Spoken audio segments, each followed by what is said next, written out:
Inside every living cell in your body, right now as you lie here, is a library of instructions longer than all the books you have ever read. A quiet, intricate dance of molecules, writing and rewriting the story of you. Tonight, we'll gently turn the pages of this library, exploring some of the most amazing and relaxing facts about the blueprint of life itself, DNA. If you enjoy this kind of bedtime listening, a quiet click on the subscribe button helps our little corner of calm science grow. This remarkable molecule, deoxyribonucleic acid, carries its code in a shape we all recognize, the elegant double helix. It looks just like a gently twisted ladder. The rungs of that ladder are made from 4 chemical bases: adenine, guanine, cytosine, and thymine, or simply A, G, C, and T. There's a simple, beautiful rule to how they connect. A always pairs with T, and C always pairs with G. This predictable pairing is the secret to how DNA can copy itself so perfectly. If you could take the DNA from just one of your cells and stretch it out, it would be about 2 meters long, or around 6 feet. And if you could take all the DNA from all the trillions of cells in your body and lay it end to end, that single, impossibly thin thread would stretch from the Earth to the Sun and back again, not just once, but hundreds of times. All of this information is carefully packaged into structures called chromosomes. Humans typically have 23 pairs of them in each cell, for a total of 46. You receive one set of 23 from your mother and the other set of 23 from your father. The final pair determines your biological sex, with 2 X chromosomes for females and an X and a Y for males. Interestingly, the X chromosome is significantly larger and contains far more genetic information than the tiny Y chromosome.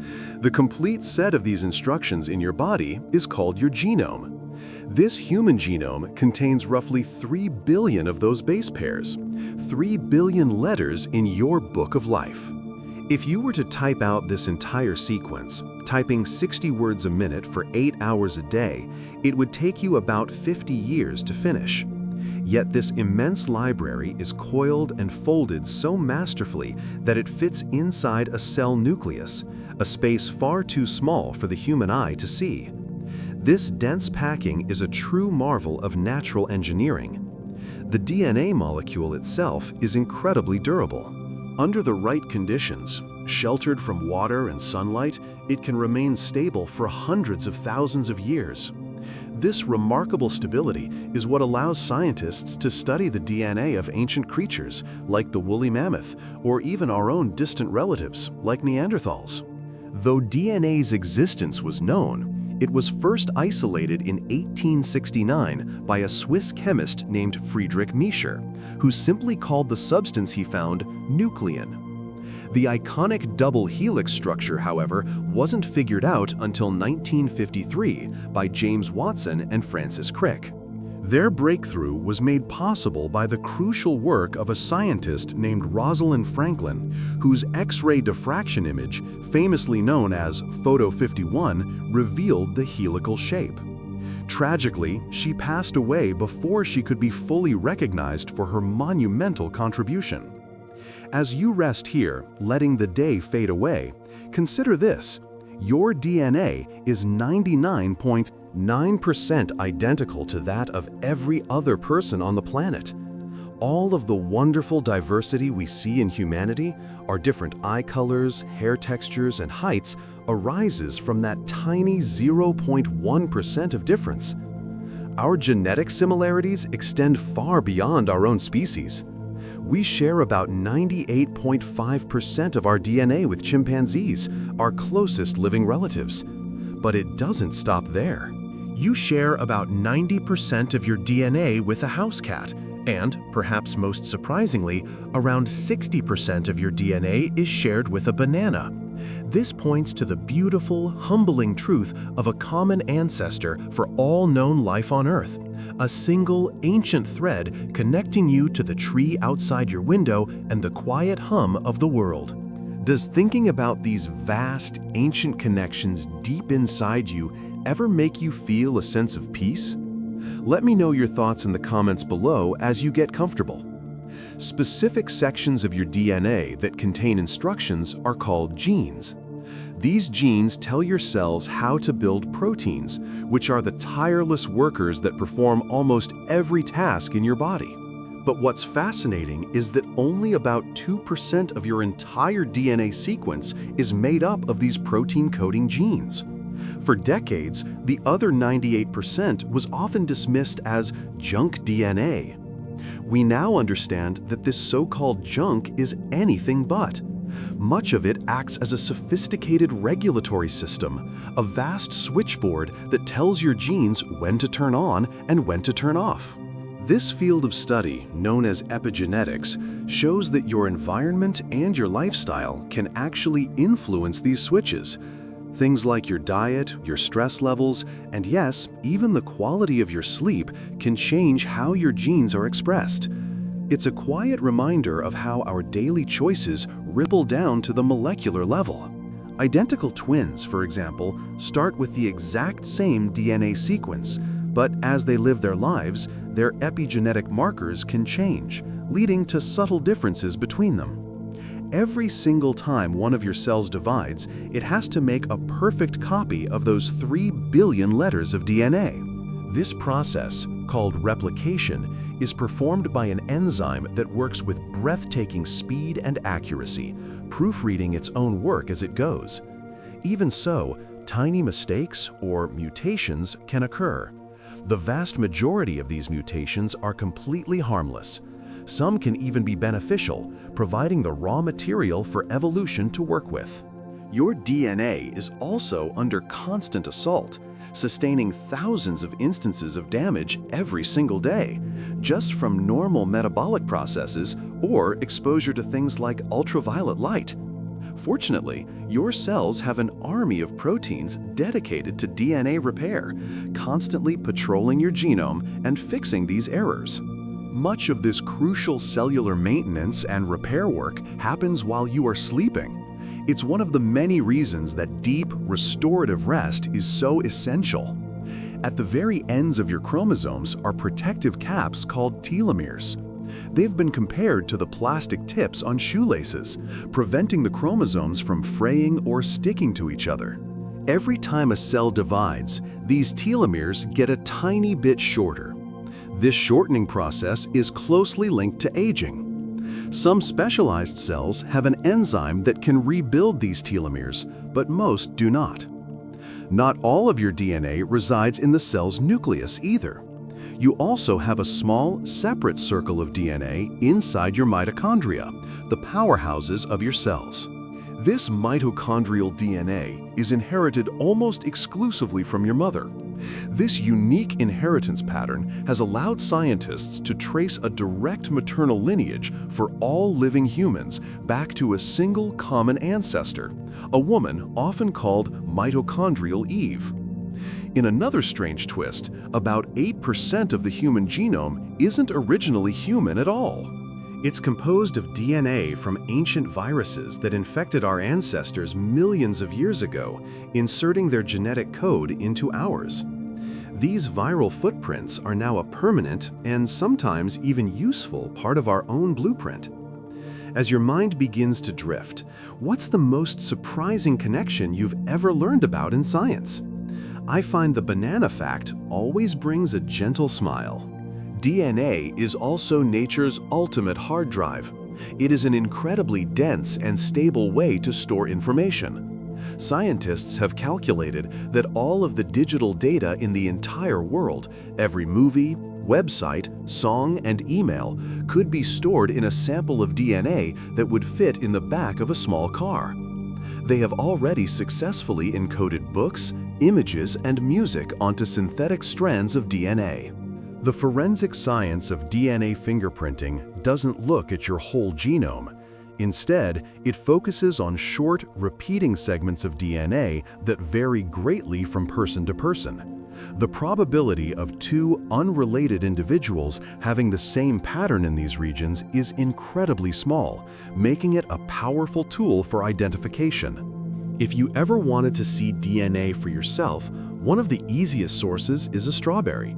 Because strawberries have 8 copies of each chromosome, they are packed with DNA, which can be easily extracted with simple household materials. The first full sequencing of the human genome was a massive international effort that took 13 years to complete. Today, thanks to incredible advances in technology, a person's entire genome can be sequenced in just a few hours. But having a large genome doesn't necessarily mean an organism is more complex.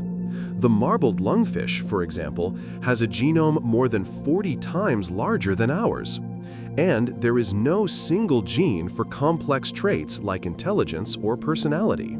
These are the result of an intricate interplay between many different genes and countless environmental factors. The revolutionary technology known as CRISPR-Cas9 has given scientists the ability to edit DNA with astonishing precision, almost like using a find and replace function in a word processor. It's a strange and peaceful thought, isn't it? That our own code contains echoes of ancient viruses. Does thinking about the deep history written into our very cells bring you a sense of wonder? Share your thoughts if you feel like it. The 4 letters of the DNA alphabet aren't the whole story. There are also modified bases that act as another layer of information. These chemical tags are part of that epigenetic system, helping to direct the cell's machinery. As you lie here, relaxing, your DNA is in constant, quiet motion. Sections of the double helix are continuously unwinding to be read and then zipping back up again. It is a silent, rhythmic activity happening in trillions of your cells, all without a single conscious thought from you. And even though it holds the very essence of life's instructions, DNA itself is not alive. It is simply a molecule, an extraordinarily complex and beautiful molecule, but a molecule nonetheless. The very phosphorus that forms the strong backbone of your DNA was forged in the heart of a dying star billions of years ago. So, as you close your eyes and let go of the day, remember that you are, in the most literal sense, made of stardust. Every night, as you drift into the quiet space of sleep, this ancient stellar code is at work, peacefully restoring, repairing, and preparing you for the gift of a new day. As you settle into your rest, what's one thought or idea from tonight that you'll carry with you into your dreams? It's always lovely to hear what resonates most. Allow these thoughts to drift, like clouds in a calm night sky. There is nothing more you need to do now than to simply be, to breathe, and to let this incredible story of life's quiet dance cradle you as you fall asleep.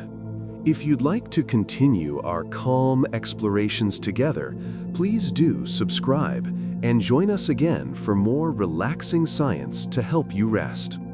And so, in the quiet darkness of the nucleus, within almost every cell of your body, this microscopic universe of information waits. Imagine now, as you settle into your own quiet space, a gentle, spiraling staircase twisting gracefully in the silent hum of life.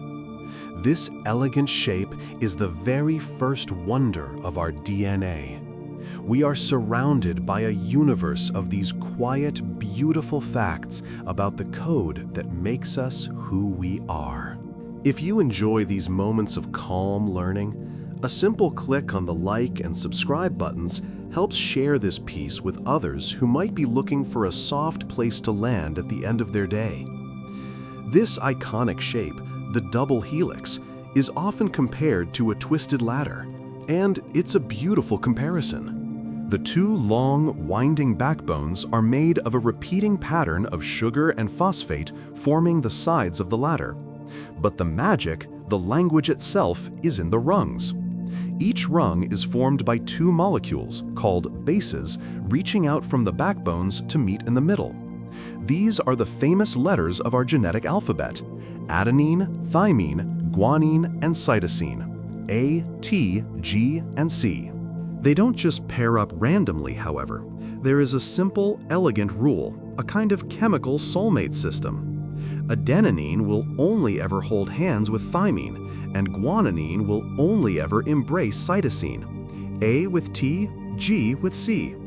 This perfect complementary pairing is the foundation of DNA's ability to copy itself with such incredible fidelity, a faithful whisper passed down through generations. For a long time, we knew of DNA, but we couldn't see its true form. Its graceful embrace remained a mystery. The key that finally unlocked the view was a single, slightly blurry X-ray image known as photograph 51. It was captured in 1952 by the brilliant scientist Rosalind Franklin and her student. The image itself isn't a clear picture like a photograph from a camera. Instead, it's a pattern of shadows and light, a ghostly axe that, to a trained eye, spoke volumes. It whispered of a repeating helical shape. It was this crucial piece of evidence, a silent testament from the molecule itself, that allowed two other scientists, James Watson and Francis Crick, to build their famous model and finally reveal the double helix structure to the world in 1953. They saw how the two strands must run in opposite directions, like two streams flowing side by side, but one towards the north and one towards the south. This anti-parallel nature is essential for how the entire code is read and replicated, a beautiful, opposing symmetry that creates a perfect, functional whole. The true scale of this structure, however, is something the mind has to gently stretch to comprehend. If you were to take the DNA from just one of your cells, just a single microscopic cell, and stretch it out into a single continuous thread, it would be about 2 meters long. Nearly 6.5 feet of unbelievably fine filament tucked inside a space far, far smaller than the tiniest grain of sand. All of the instructions for building and operating you, your eye color, the rhythm of your heart, your potential for dreaming tonight, is written along this magnificent length. If you were to take the DNA from all the cells in your body and lay them end to end, the resulting thread would stretch to the sun and back, not just once, but hundreds of times. It's a truly astronomical amount of information, coiled with impossible neatness inside of us. This brings up a beautifully simple question. How does it all fit? How does a 2-meter thread fold into a microscopic nucleus? The answer is a masterpiece of natural engineering, a process of wrapping and coiling that is both efficient and gentle. The DNA thread is wrapped around tiny proteins called histones, like thread around a spool. These DNA and histone bundles, called nucleosomes, are then coiled again and again and again in an increasingly complex and organized structure until the vast length is condensed into a compact chromosome. It isn't just a tangled mess. It's a highly organized library, where certain sections can be easily unwound to be read, like taking a specific book from a shelf, while others remain tightly packed away for later. It's a system of access and storage that is constantly at work, even now, as your body prepares for a night of rest and repair. This kind of elegant, repeating pattern is found everywhere in nature, from the spiral of a seashell to the branching of a tree. Is there a particular pattern you see in the world that brings you a sense of calm or wonder? Let me know in the comments below what small piece of natural art helps you feel at peace. The twist of the DNA helix itself has a specific direction. The most common form in our bodies, known as bDNA, is a right-handed helix. If you imagine it as a spiral staircase and you start climbing, you would be turning to your right as you ascend. This isn't the only possible shape, however. Under certain conditions, DNA can take on other forms. There is aDNA, which is a shorter, wider right-handed helix, and zDNA, a fascinating variation that actually twists to the left. These alternative forms are less common, but they are thought to play important roles in specific cellular processes, acting like special punctuation marks or temporary shifts in the language of our genes. They are a reminder that even this most fundamental of structures has a subtle flexibility, an ability to change its form to suit its function. And what holds the two sides of this ladder together? What is the gentle embrace that keeps A bonded to T and G to C? It isn't a powerful, rigid lock. It is the cumulative effect of many, many weak connections called hydrogen bonds. A single hydrogen bond is fragile, easy to break. Between G and C, there are 3 of these bonds. Between A and T, there are only 2. This difference in strength actually matters for the stability of different parts of the genome. But their true genius lies in their collective strength and individual weakness. Together, the millions of bonds keep the helix stable. But individually, they can be unzipped by cellular machinery, like a zipper on a jacket, allowing the code to be read or copied. It's a structure that is both stable and accessible, strong enough to last a lifetime, yet gentle enough to open up and share its secrets whenever needed. This process happens countless times a second, a quiet, constant hum of activity that supports you as you drift towards sleep. Let the rhythm of that thought, of that gentle unzipping and rezipping, soothe you now. It is the rhythm of life itself, carrying on its work, allowing you to simply rest. Inside every one of your cells, there is a story written in a language that has been evolving for nearly 4 billion years, a silent language that whispers the secrets of what you are. There are so many profoundly surprising and relaxing facts to discover about the inner world of our DNA. If you enjoy this kind of calming science for bedtime listening, a simple like on the video and subscribing to the channel helps so much and allows us to create more peaceful explorations for you to fall asleep to. The story of our DNA is far grander than just a simple list of instructions. For decades, scientists were mystified by the fact that over 98% of our human genome didn't seem to code for anything at all. It was famously, and rather dismissively, called junk DNA. But we've come to realize this was like looking at a library full of beautiful poetry and only paying attention to the most basic, functional words. This supposed junk is not junk at all.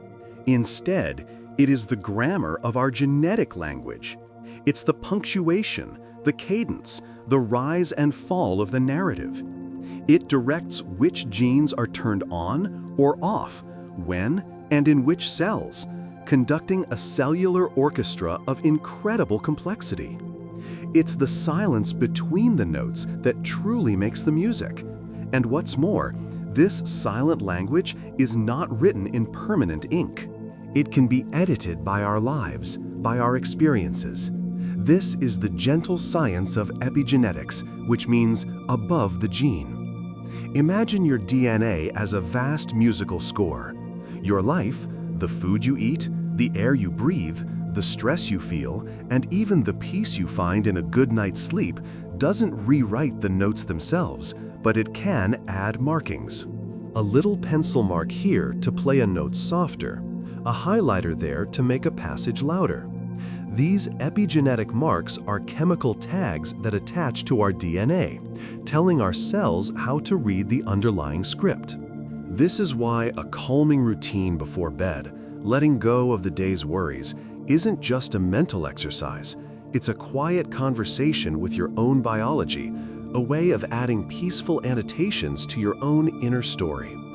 What is one small, quiet ritual you have at the end of your day to help your body and mind unwind? I'd love to read about the gentle ways you find stillness. But for this silent language to have any effect, its message must be carried out. DNA, for all its wisdom, is cloistered away in the protected nucleus of the cell, like a rare manuscript in the deepest part of a library. To share its instructions, it relies on a molecular cousin, RNA.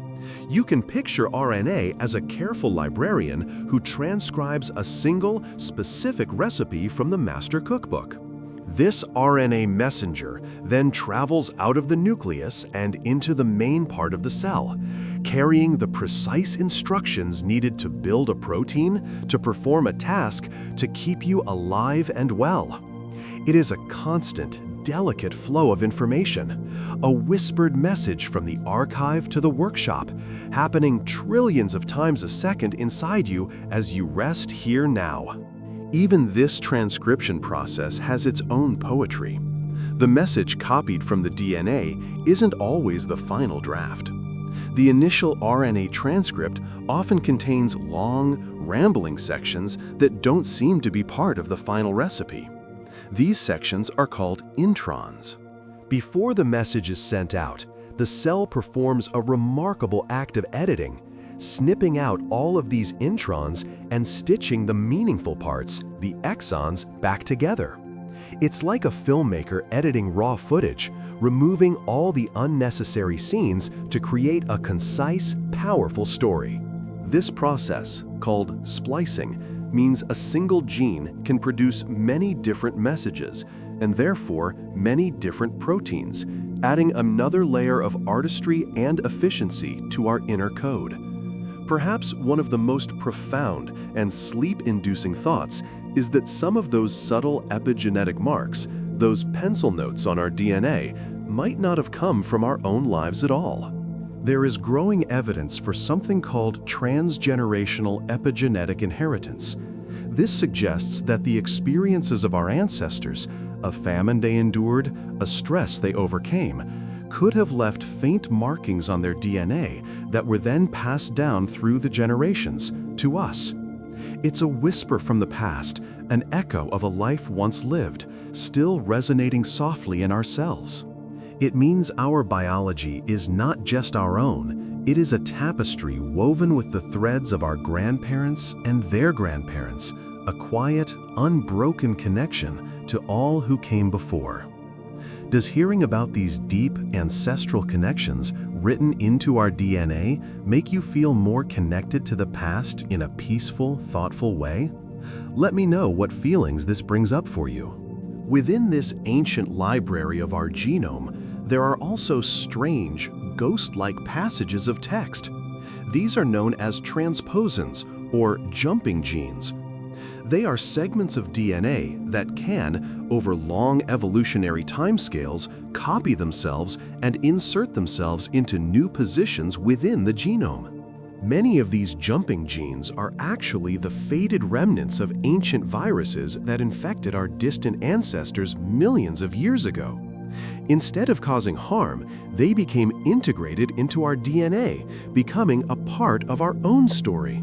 They are like old folk songs or fragments of myth that have been passed down for so long, they are now a fundamental part of the language itself, adding unexpected notes of creativity and change to the script. And even with all we've learned, there are still vast sections of our genome whose function remains a complete mystery. Scientists sometimes refer to this as the dark matter of our DNA. Just as most of the universe is made of dark matter and energy that we cannot see or understand, so too is our inner universe filled with uncharted territory. We can read the letters A, C, T, and G, but we have no idea what they mean. And there's a certain calm in that, isn't there? It's a humbling reminder that we are complex beyond our own comprehension. It gives us permission to simply be, to rest in the mystery of ourselves without needing to have all the answers. It's perfectly okay to close your eyes and let that sense of wonder wash over you as you drift. Is there a sense of comfort for you in knowing that even science has these vast, quiet mysteries left to explore? It's a thought I find deeply relaxing as I prepare for sleep. The language of DNA is not just complex in its meaning, but also in its incredible density. It is the most efficient information storage system known in the universe. A single gram of DNA, a tiny speck you could barely see, could theoretically store over 200 million gigabytes of data. That's every movie ever made, every book ever written, every song ever recorded, all held in a space smaller than a teardrop.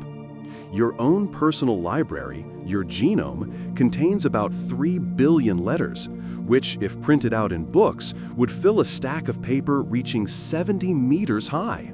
And to fit this impossibly long story inside a microscopic cell nucleus, the DNA must be packaged with breathtaking elegance. It is wrapped around proteins called histones, like thread around a spool. And then this beaded string is coiled, and that coil is looped, and that loop is coiled again into a structure so compact and so beautifully ordered, it defies imagination. It is not a static thing. As you lie here, breathing gently, your DNA is also breathing. It is constantly unspooling sections to be read and then coiling them tightly back up for safekeeping. A slow, rhythmic dance happening in perfect silence within you. As we near the end of our time together tonight, I'm curious how this kind of bedtime listening feels for you. Does learning about the quiet, intricate world of science help your mind settle? So as you let go of the day, you can imagine this silent language at work. The orchestra director of your non-coding DNA, cueing the musicians. The epigenetic marks, softening a passage here, emphasizing one there. The RNA messengers, carrying their precious notes through the quiet halls of your cells. It's a story of immense complexity and profound peace, a language of life that has been spoken silently for eons. And you don't have to do anything to make it happen. You only have to rest, to breathe, and to allow this ancient, intelligent process to continue its work, caring for you as you drift into a deep and restorative sleep. If you're still awake and you'd like to continue our peaceful explorations, please subscribe and join us again for more relaxing facts to help you unwind and fall asleep. And so, this magnificent structure, the double helix, rests in the quiet darkness of the cell. It holds the library of you, stable and serene, protected from the chaos of the world. But for life to continue, for a single cell to become two, this perfect stability must be gently, temporarily undone. It cannot be broken by force, but must be coaxed open, like a flower unfurling its petals at dawn. This process doesn't begin just anywhere along its incredible length. Instead, the helix has designated starting points, special sequences known as origins of replication. These are like secret passcodes written into the DNA itself, specific addresses where the great story of copying can begin. It is a whisper in the immense silence of the genome, a signal that it is time. In a simple bacterium, there might be only one such origin. But in the vast expanse of a human genome, with its 3 billion letters, a single starting point would be impossibly slow. The task would take months. Instead, our DNA is dotted with tens of thousands of these origins. Imagine a vast, sleeping city, and at precisely the right moment, lights begin to flicker on in thousands of different neighborhoods all at once. This coordinated beginning ensures that the entire genome can be copied with breathtaking efficiency, usually in just a few hours, while you sleep and your body repairs itself. Each origin of replication becomes its own small hub of activity, a quiet and orderly beginning to a monumental task. The first to arrive at these origins are special proteins, aptly named initiator proteins. Think of them as the keepers of the keys. They drift through the nucleus, searching for those specific origin sequences. When they find one, they bind to it, a perfect fit. This binding is the very first, definitive step. It's a signal that changes the shape of the DNA just slightly, making it receptive to what comes next.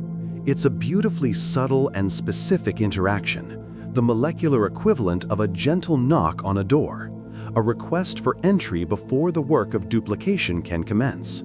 Once the initiator proteins have marked the spot, the helix must be physically unwound. This isn't easy.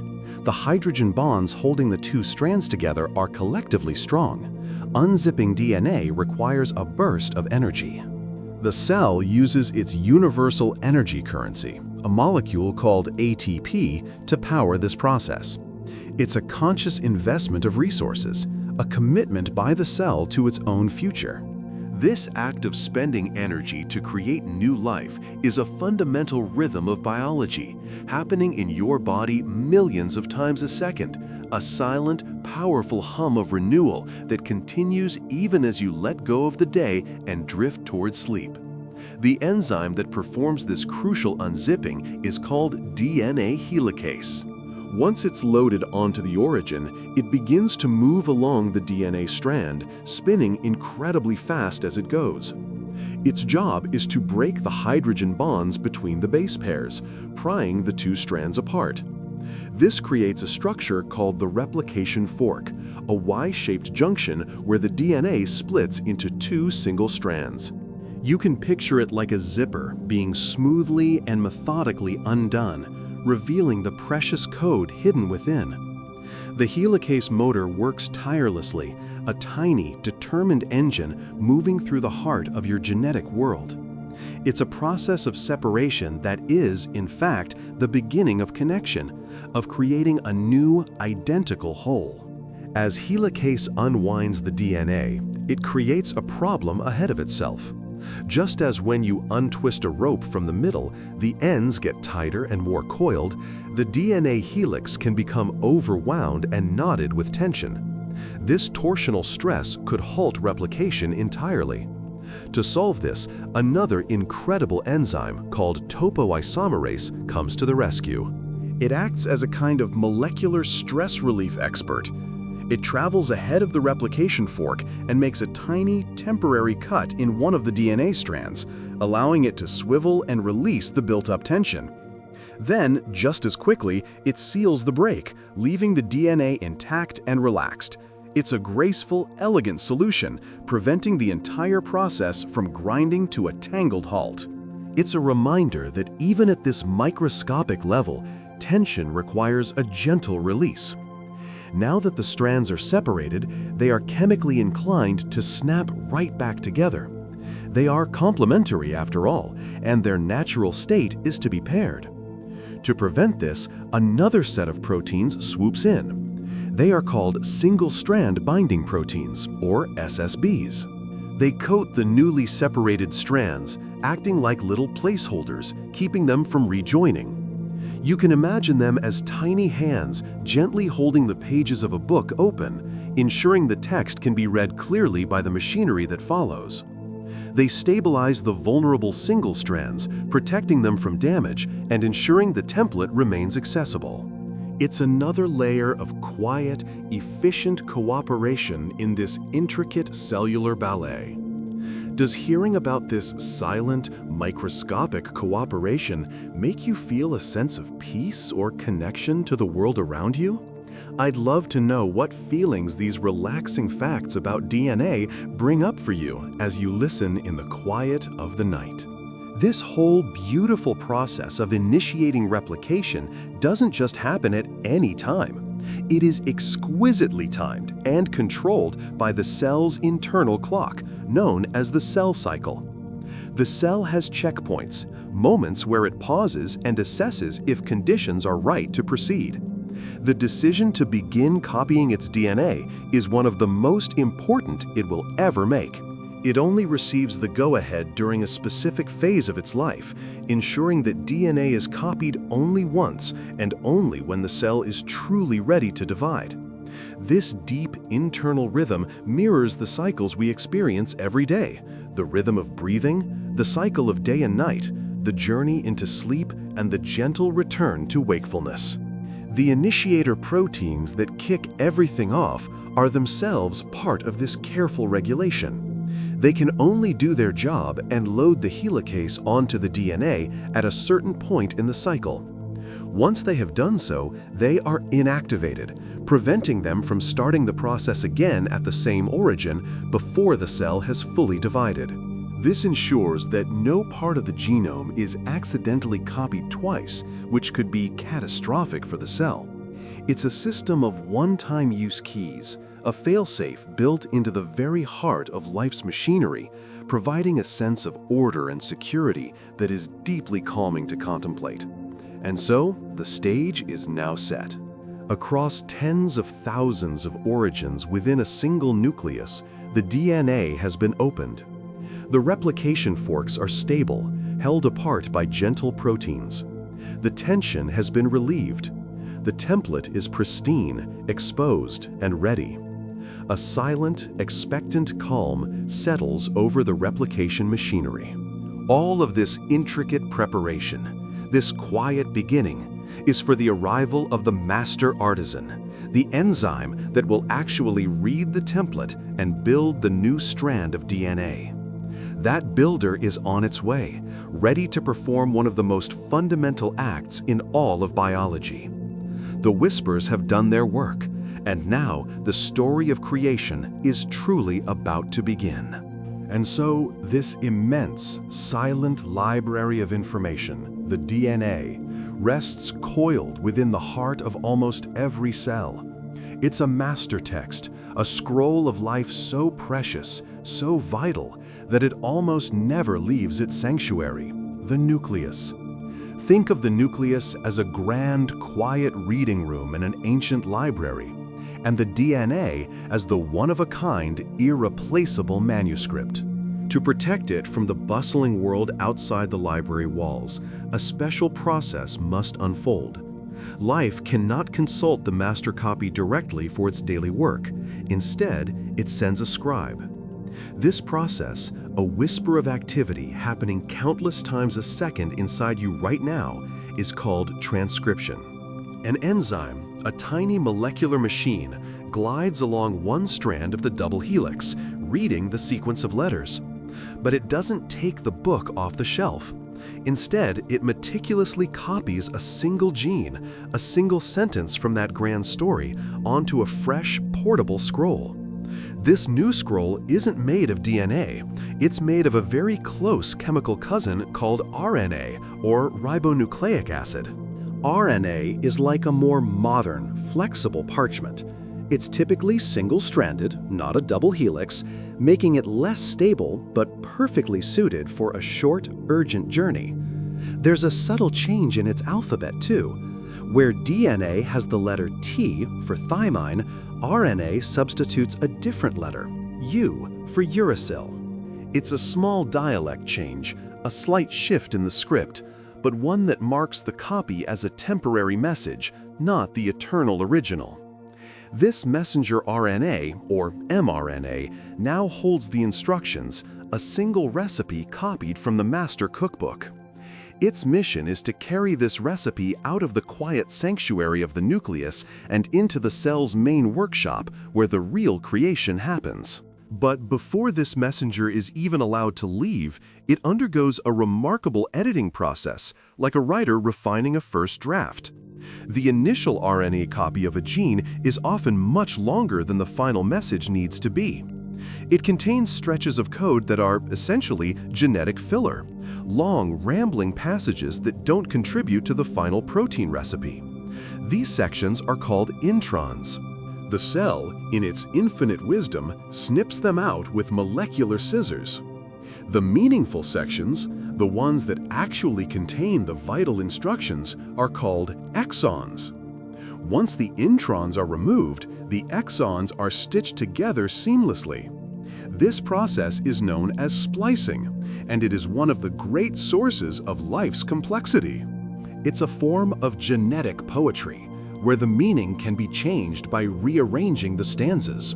Because of splicing, a single gene, one entry in the great library, can produce a whole family of different proteins. By choosing to stitch the exons together in different combinations, the cell can create multiple, distinct messages from the very same genetic template. It's an incredible act of efficiency, allowing a relatively small number of genes to produce a vast and varied cast of molecular characters. It's as if one recipe for bread could also be used to make a cake, a biscuit, or a pastry, all by simply omitting or rearranging a few of the steps. Once edited and finalized, this messenger RNA slips through a tiny pore in the nuclear membrane, leaving the quiet library behind and entering the bustling cytoplasm of the cell. Its destination is a structure called a ribosome. If the nucleus is the library, the ribosome is the factory floor, or perhaps a master chef's kitchen. It is here that the genetic language, the language of A, U, C, and G, will be translated into an entirely new language, the language of proteins. The ribosome clamps onto the messenger RNA strand and begins to read its sequence. It doesn't read one letter at a time, but in three-letter words called codons. A sequence like AUG is a word, GGC is another.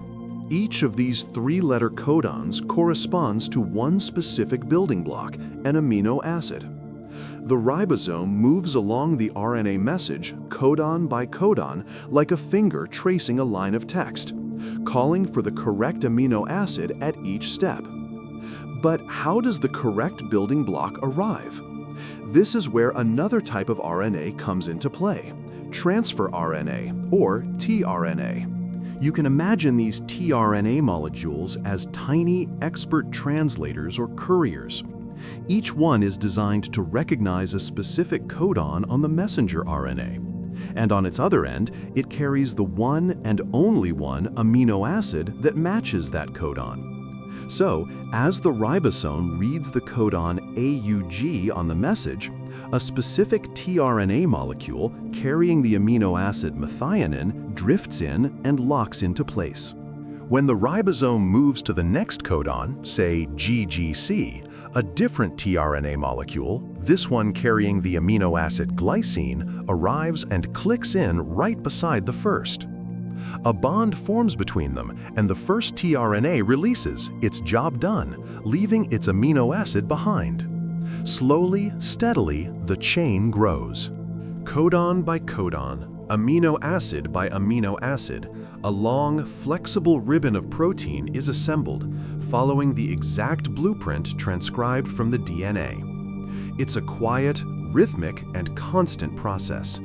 It's happening within you even now, as you rest, as your body repairs itself, as your mind prepares for dreams.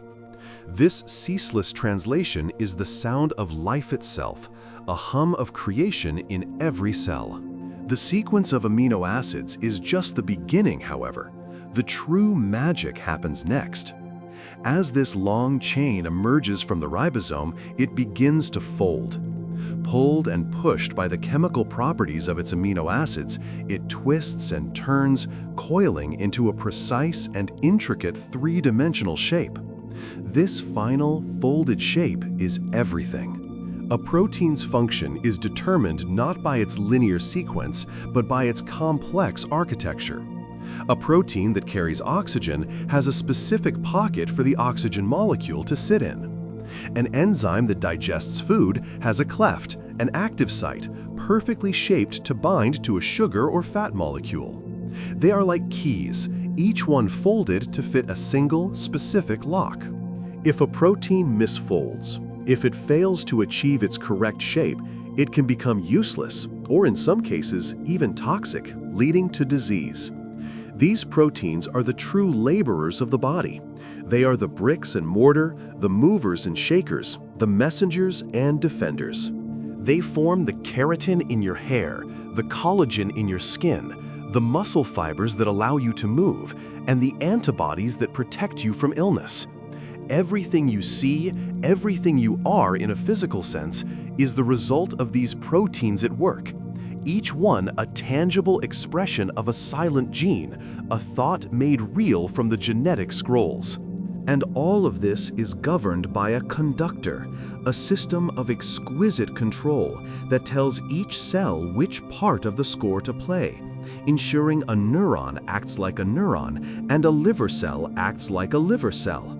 This grand symphony of life, from scroll to expression, plays on, especially in the quiet moments, in the peaceful space between the end of one day and the beginning of the next. And so, this immense, winding library of instructions, coiled tightly within each cell, is not an untouchable artifact kept behind glass. It is a living, working document constantly exposed to the world. It faces a barrage of challenges every single moment of our lives. The very air we breathe, the sunlight that warms our skin, even the simple, life-giving process of turning food into energy, all of these things can cause tiny wounds, smudges, and tears in the delicate script of our DNA. You could almost imagine it as a constant, gentle rain of damage, a microscopic weathering that never truly stops. If left unchecked, these small errors would accumulate, the beautiful language of life would become garbled, and the systems that rely on it would begin to fail. But life is far too clever, far too resilient for that. It has developed a system of repair so intricate, so vigilant, that it borders on the magical. It is a silent, sleepless team of guardians working within you right now, in the quiet of this room, dedicated to preserving the integrity of that sacred text. This isn't a single tool, but an entire workshop of specialists, each trained for a very specific kind of restoration. In just one of your cells, on any given day, this team might perform tens of thousands or even hundreds of thousands of individual repairs. A tireless, invisible act of maintenance that allows life to persist. Some of the damage is small, like a single misspelled letter in a billion-word story. This might happen when a chemical bumps into the DNA strand and corrupts one of the nucleotide bases, the A's, T's, C's, and G's. For this, the cell deploys a mechanism known as base excision repair. Think of it as a meticulous proofreader, a tiny librarian who patrols the endless shelves of the genetic library. This protein glides along the DNA helix, constantly feeling the shape of the letters. When it detects one that is misshapen or out of place, a chemical smudge, a damaged character, it doesn't rewrite the whole page. It performs a feat of microscopic surgery. It carefully snips out just the single damaged letter, leaving a tiny gap. Then, another specialist enzyme comes along, reads the letter on the opposite strand of the helix to know what should be there, and slots a brand new, perfect copy into the space. The gap is sealed, and the sentence is made whole again, as if the error never existed. But sometimes the damage is more significant. Ultraviolet light from the sun, for example, can cause a particularly nasty kind of error where two adjacent letters on the same strand get stuck together, creating a bulky, disruptive lesion. This is like 2 pages of a book being warped by water damage and fused together, making the text impossible to read. This kind of bulkier problem requires a different team, a different strategy. This is the work of nucleotide excision repair. Instead of just snipping out one letter, this system recognizes the larger distortion in the DNA's elegant shape. A whole crew of proteins assembles at the site of the damage. They act like a tiny demolition and construction team. They carefully unwind the helix around the error, snip the DNA backbone on either side of the warped section, and remove the entire damaged chunk of about 30 letters. It's like cutting out a whole garbled sentence. Once the faulty piece is gone, another enzyme uses the opposite, undamaged strand as a perfect template to synthesize a fresh, correct sequence of letters, filling in the gap. The final seams are stitched up, and the structure of the helix is restored to its pristine state. Much of this vital repair from sunlight happens while we sleep, when the body can finally divert its energy to deep cellular housekeeping. The quiet of the night is when the repair crews are most active, mending the day's subtle wounds. Does learning about these quiet, healing processes make you feel a little more appreciative of the rest your body gets at night? Let me know your gentle thoughts in the comments below. It's a comforting thought, isn't it? That as you lie here, letting go of the day, a universe of restorative work is unfolding within you. Another kind of error happens not from external damage, but from the simple act of life creating more life. When a cell divides, it must first make a perfect copy of its entire DNA library. The machinery that does this is astonishingly accurate, but it's not infallible. It moves at incredible speed, and sometimes it puts down the wrong letter. An A where a G should be, for instance. This creates a mismatch. To catch these typos, the cell has a dedicated post-publication editing service called Mismatch Repair. This system scans the newly copied DNA strand, comparing it to the original template strand. It can cleverly tell which strand is the old one and which is the new one. When it finds a mismatch, it knows the error must be on the new copy. Like the other systems, it snips out the incorrect section and replaces it with the correct sequence, ensuring the daughter cell receives a faithful copy of the family library. It's a quality control process that is essential for maintaining genetic stability from one generation of cells to the next. But the most dangerous threat of all, the true crisis for a chromosome, is what's known as a double-strand break. This isn't just a typo or a warped page. This is the entire book being snapped in half, its spine broken. Both strands of the DNA helix are severed. If left unrepaired, this can lead to the loss of entire sections of the genetic code, a catastrophe for the cell.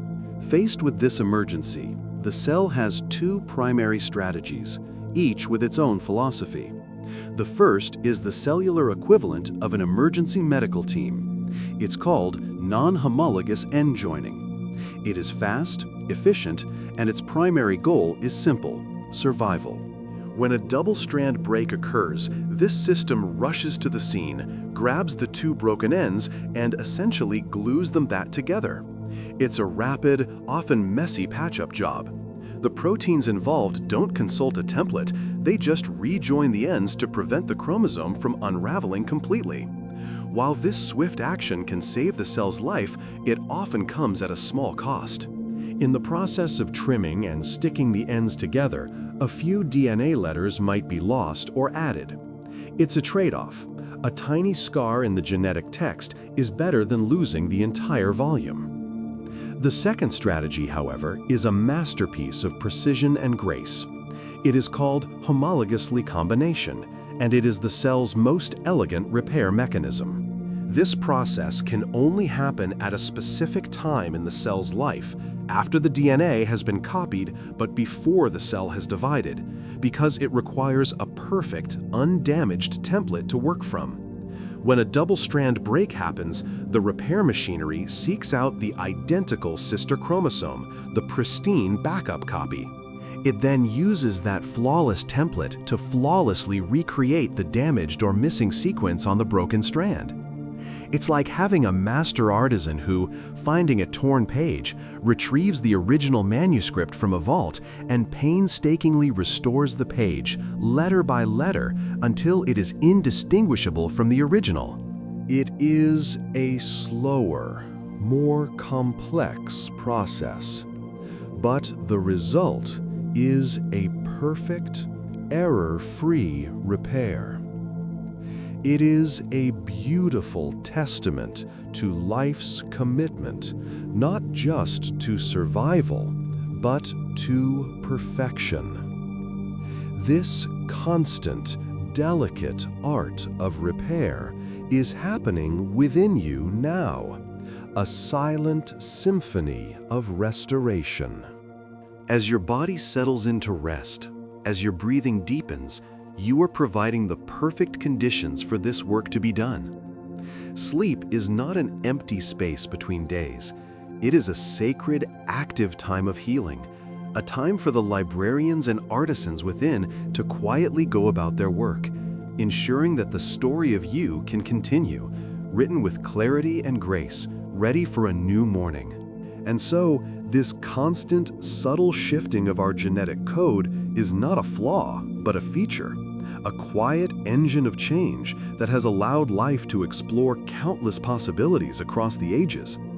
But while change is essential over the grand scale of millennia, the integrity of our own story, written in our DNA within our own lifetime, is a different matter entirely. It's a story that must be protected, preserved, and, when necessary, meticulously mended.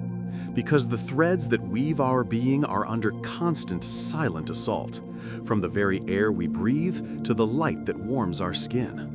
Every moment of every day, inside every one of your trillions of cells, a battle for stability is being fought.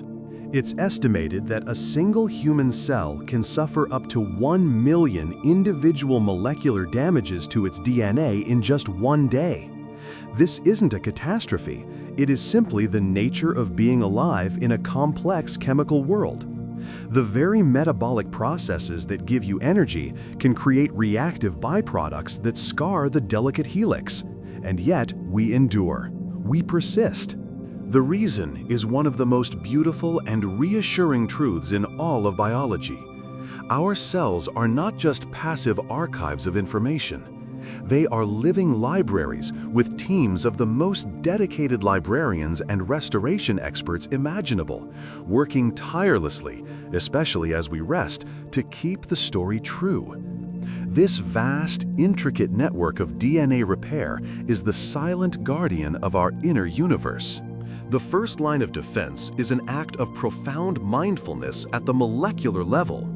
When your DNA is being copied, an enzyme called DNA polymerase glides along the strand, adding new letters to build the complementary half of the helix. But it doesn't just build blindly, it is also a proofreader. After adding each new base, each A, T, C, or G, it pauses for the briefest of moments to check its work. If it senses it has placed the wrong letter, creating a mismatched pair, it will stop, back up, snip out the incorrect base, and replace it with the right one before moving on. This proofreading function is astonishingly accurate, catching and correcting the vast majority of errors as they happen. It's like a master calligrapher who dips their pen in ink, draws a single, perfect character, and then immediately inspects it for any flaw before writing the next. This gentle, continuous act of self-correction ensures the copy of your genetic story is passed on with incredible fidelity. But even the most careful scribe can make a mistake. Occasionally, a mismatched base pair slips past the polymerase's watchful eye. When this happens, a second team of proteins swings into action. This is the mismatch repair system. Think of them as inspectors who walk along the newly synthesized DNA strand just behind the polymerase. They don't read the letters themselves, but instead they feel the shape of the double helix. A mismatched pair creates a tiny, almost imperceptible bulge or distortion in the smooth, spiraling structure. When the mismatch repair proteins detect one of these tiny imperfections, they stop. They identify which of the two strands is the new, incorrect one, snip out the faulty section containing the wrong letter, and then call on the polymerase to return and fill the gap correctly, using the original, older strand as the unerring template. It's a quiet, efficient quality control process, ensuring the final draft of our DNA is as close to perfect as possible. Of course, the threats to our DNA don't just come from internal copying errors. The outside world leaves its mark too. Think of a warm, sunny day. The gentle ultraviolet radiation from the sun, the same light that can cause a sunburn, is energetic enough to penetrate our cells and strike our DNA. One of its most common forms of damage is forcing two adjacent thymine bases, two Ts, to fuse together, creating a clunky, disruptive lesion called a thymine dimer. This kink in the helix prevents the strand from being read or copied properly. It's a tiny molecular scar left by the memory of sunlight. But as you settle into the quiet of the night, letting go of the day, your cells get to work on this very specific kind of mending. To fix this sort of bulky damage, cells employ a system called nucleotide excision repair. It is a beautiful piece of molecular surgery. When a distortion like a thymine dimer is found, a team of enzymes arrives at the scene. They act like a pair of impossibly small scissors, making precise cuts in the damaged strand on either side of the kink. The entire damaged section, including the fused thymine bases, is then gently lifted away and discarded. This leaves a small, single-stranded gap in the helix. And just as before, a DNA polymerase is recruited to float in, and using the opposite strand as a perfect guide, it carefully synthesizes a fresh, undamaged patch of DNA. Finally, another enzyme called ligase comes in to seal the final connection, leaving the DNA strand as good as new, without a trace of the sun's disruptive touch. But what happens when the damage is more severe? What happens when not just a letter is wrong or a section is warped, but the very backbone of the DNA molecule, both strands of the helix, is snapped completely in two? This is a double-strand break, the most dangerous form of DNA damage.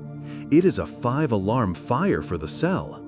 If left unrepaired, it can lead to the loss of huge chunks of genetic information. The thread of the story has been severed.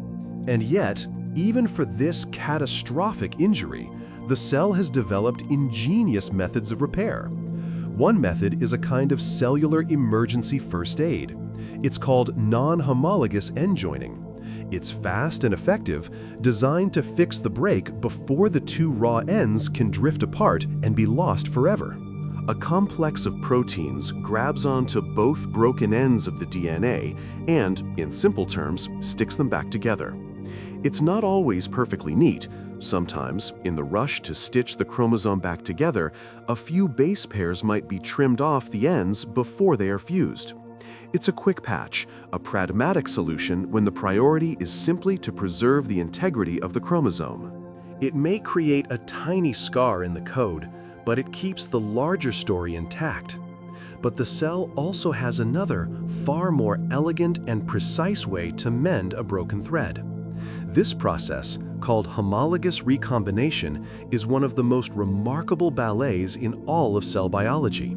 It typically happens in the phase of a cell's life just after it has duplicated its DNA, when it has two identical copies of each chromosome, the original and the newly made sister copy, lying side by side.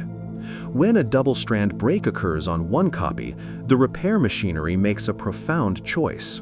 Instead of just sticking the ends together, it uses the pristine, unbroken sister copy as a perfect, living blueprint. The proteins carefully unwind the broken ends, and one of the strands invades the intact DNA duplex of the sister chromosome, searching for the exact corresponding sequence. Once it finds its perfect match, it uses that flawless template to synthesize new DNA, perfectly recreating the lost information from the break. The strands then untangle, the gaps are filled, and the chromosome is restored with zero errors. It is not just a patch, it is a true restoration, a testament to the cell's deep, innate ability to heal itself by looking to its own perfect reflection for guidance. As your own body rests and repairs itself tonight, what is a small, quiet act of mending or restoration you find calming in your own life? Perhaps it's the simple act of tidying a room, brewing a cup of tea, or just listening to the quiet of the house. Let the thought drift into your mind, and if you feel like sharing, you can leave it in the comments below. This deep cellular mending is happening within you now, a quiet promise that the story written in your DNA is being cared for, protected, and restored, allowing you to let go of the day and drift peacefully toward sleep. And so we have explored the bright, well-mapped territories of our DNA, the regions that build the proteins, the very bricks and mortar of our bodies. But to truly understand the genome, we must now leave those lit rooms behind. We must wander into the vast, quiet, and shadowed landscapes that make up almost all of our genetic code. For a very long time, scientists, upon peering into the human genome, were met with a profound mystery. They found that the parts of our DNA that actually provide the instructions for making proteins, the genes we hear about so often, account for less than 2% of the entire sequence. The rest, a staggering 98%, appeared silent. It was a library where almost every book seemed to be blank. This led to a rather dismissive name that stuck for decades: junk DNA. The assumption was that it was mostly useless material, evolutionary leftovers carried along for the ride through millennia. But science, like a patient gardener, knows that even the quietest soil can be teeming with unseen life. And as we looked closer, we began to realize this genetic dark matter wasn't junk at all. It was the operating system. It was the conductor of the entire orchestra, telling the musicians when to play, how loudly, and for how long. This vast non-coding expanse is filled with millions of genetic switches. These are short sequences of DNA called regulatory elements. They don't make anything themselves, but they act as docking stations for proteins that can then turn nearby genes on or off. Imagine your entire genome as a city at night. The genes are the buildings, the houses, the factories, the hospitals. And this non-coding DNA is the intricate power grid, the millions of switches and circuits that determine which buildings have their lights on at any given moment. A skin cell needs different lights on than a brain cell, and it's this regulatory landscape that masterfully directs the flow of energy, of information. It's a beautifully complex system, working quietly in the background as you settle in for the night. Some of these switches are found right next to the genes they control, like a light switch just inside a room. But many others are incredibly far away along the looping, tangled thread of DNA. These distant controllers are called enhancers. An enhancer can be thousands or even hundreds of thousands of letters away from its target gene. Yet, because DNA is folded up so intricately inside the cell's nucleus, that distant enhancer can loop around and physically touch its target, giving it a powerful jolt of activation. It's like a gentle hand reaching across a quiet room to tap someone on the shoulder, waking them up to perform a specific task. And just as there are enhancers to amplify a gene's song, there are silencers that mute it, ensuring that genes that should be quiet remain so. This delicate balance of loud and quiet, of on and off, is what allows a single fertilized egg to develop into a complex being with hundreds of different cell types. It's within this complex regulatory music that many of the subtle differences between us lie. And it is also where the roots of many common and complex diseases are now being found. For years, we searched for errors within the protein-coding genes themselves to explain conditions like heart disease, diabetes, or autoimmune disorders. And while some are found there, a huge number of genetic links are actually found in this non-coding territory. A tiny change in an enhancer might mean a crucial gene is just a little too active or not quite active enough over the course of a lifetime. It's a subtle shift in the music, a single note held just a bit too long that can, over decades, lead to profound changes in our health. It's a much more nuanced story than we ever imagined, written in the spaces between the lines. Hidden within these non-coding regions are also echoes of our evolutionary past. These are called pseudogenes, which translates to false genes. They are molecular fossils. A pseudogene is a sequence of DNA that looks almost identical to a functional gene, but has accumulated mutations over eons that have switched it off permanently. It's a broken copy, a genetic ghost. We humans have around 20,000 of these fossil genes. They tell the story of abilities our distant ancestors once had but no longer need. For instance, we carry a broken pseudogene for making our own vitamin C. Most other mammals can make it themselves, but a common ancestor of primates lost this ability, leaving behind only the silent, non-working gene as a memory of a time when we could. As you drift and dream, you can imagine these genetic ghosts whispering tales of ancient oceans and forgotten forests. Perhaps even more dreamlike are the parts of our non-coding DNA called transposons, or jumping genes. These are remarkable, almost rebellious segments of DNA that have the ability to copy and paste themselves into new locations throughout the genome. For a long time, they were viewed as purely selfish or parasitic elements, just replicating for their own sake. And indeed, they make up an enormous part of our genome. Nearly half of your DNA is made of these mobile elements and their remnants. But we now know they are also powerful engines of evolution and innovation. When a transposon jumps into a new spot, it can change the genetic landscape. It can land near a gene and suddenly act as a new on-off switch. It can insert itself inside a gene, changing its function.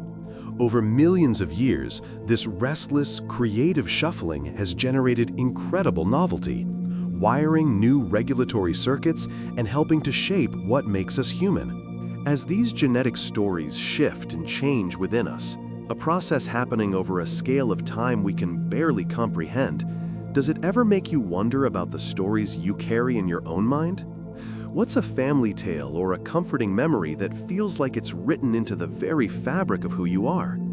Feel free to share it in the comments below if you like. I love reading them as I wind down my own day. It's a reminder of all the beautiful, personal codes we carry. It's perfectly all right, of course, to simply let that question drift by as you allow your own mind to settle and rest. The importance of this non-coding instruction manual is never clearer than in the earliest moments of life. The development of an embryo from a single cell is one of the most magnificent processes in nature, a biological ballet of perfect timing. This dance is choreographed almost entirely by the non-coding genome. It dictates the precise sequence of events, when cells should divide, where they should migrate, and what they should become. A cell destined for the heart must activate heart genes and silence brain genes. This orchestration relies on the thousands of enhancers and silencers that flicker on and off in just the right patterns, guiding the formation of every tissue and organ with breathtaking precision. It's the silent, invisible blueprint being read in the dark. Even within a single gene, there is a fascinating interplay between the coding and non-coding worlds. The protein-coding parts of a gene, called exons, are often interrupted by long stretches of non-coding sequence, called introns. Before the gene's message can be read to make a protein, these introns must be carefully snipped out and the exons stitched together. For a long time, introns were also considered mere spacers, but now we see they are far from it. The way introns are spliced out can be varied, a process called alternative splicing.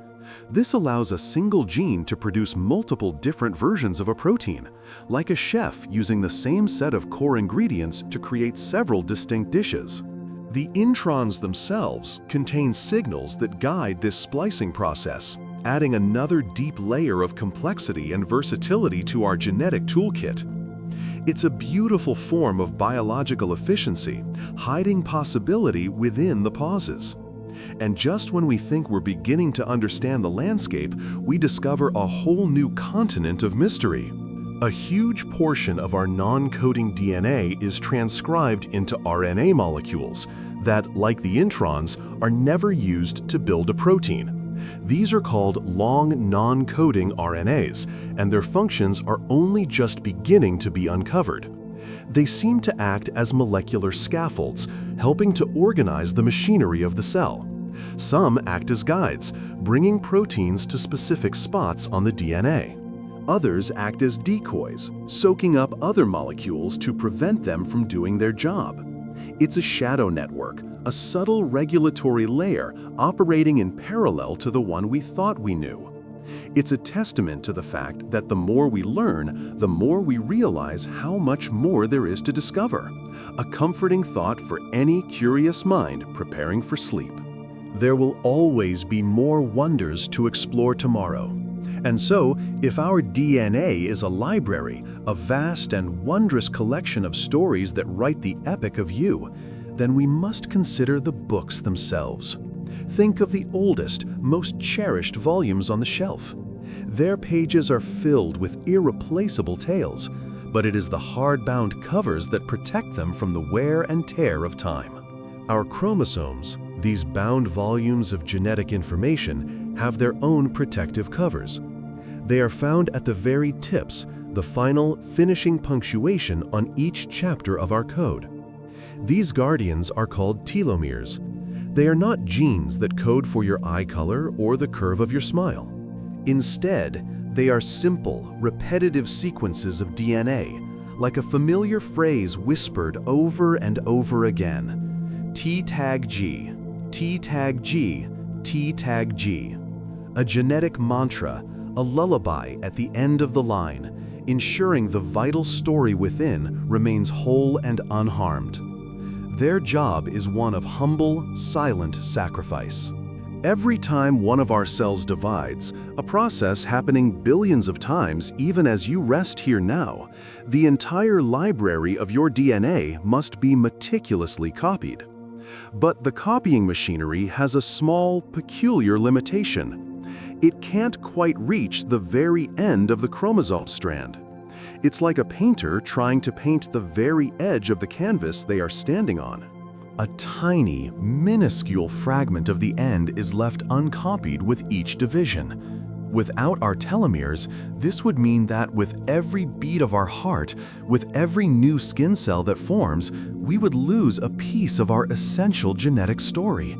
Important genes would be eroded, the text of our being slowly erased. But the telomeres stand guard. It is their repetitive, non-essential code that is sacrificed instead. They offer up a small piece of themselves, ensuring that the crucial chapters within are never touched. They are the protective buffer, the disposable ends that fray so the fabric of our being does not. This process gives each of our cells a finite, mortal lifespan. The telomeres act as a kind of biological clock, ticking down with each division. Imagine a candle wick, burning slowly, steadily shorter with the passage of time. Each time a cell divides, the wick of its telomeres shortens. It's a gentle, built-in countdown. For most human cells, this countdown lasts for about 50 to 70 divisions. After that, the telomeres become critically short. The cell recognizes that any further division would risk damaging its essential DNA, and so it enters a state of retirement, a kind of cellular old age known as senescence. It stops dividing. This fundamental limit, known as the Hayflick limit, is one of the core reasons we age. It is a clockwork mechanism written into the heart of our biology, a quiet acceptance that life's energy is not infinite. But nature, in its endless wisdom, has an answer to this slow decay.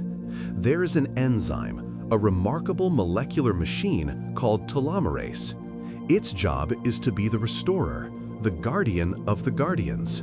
Telomerase can actually add the repetitive DNA sequences back onto the ends of the chromosomes, rebuilding the telomeres and, in a sense, turning back the clock.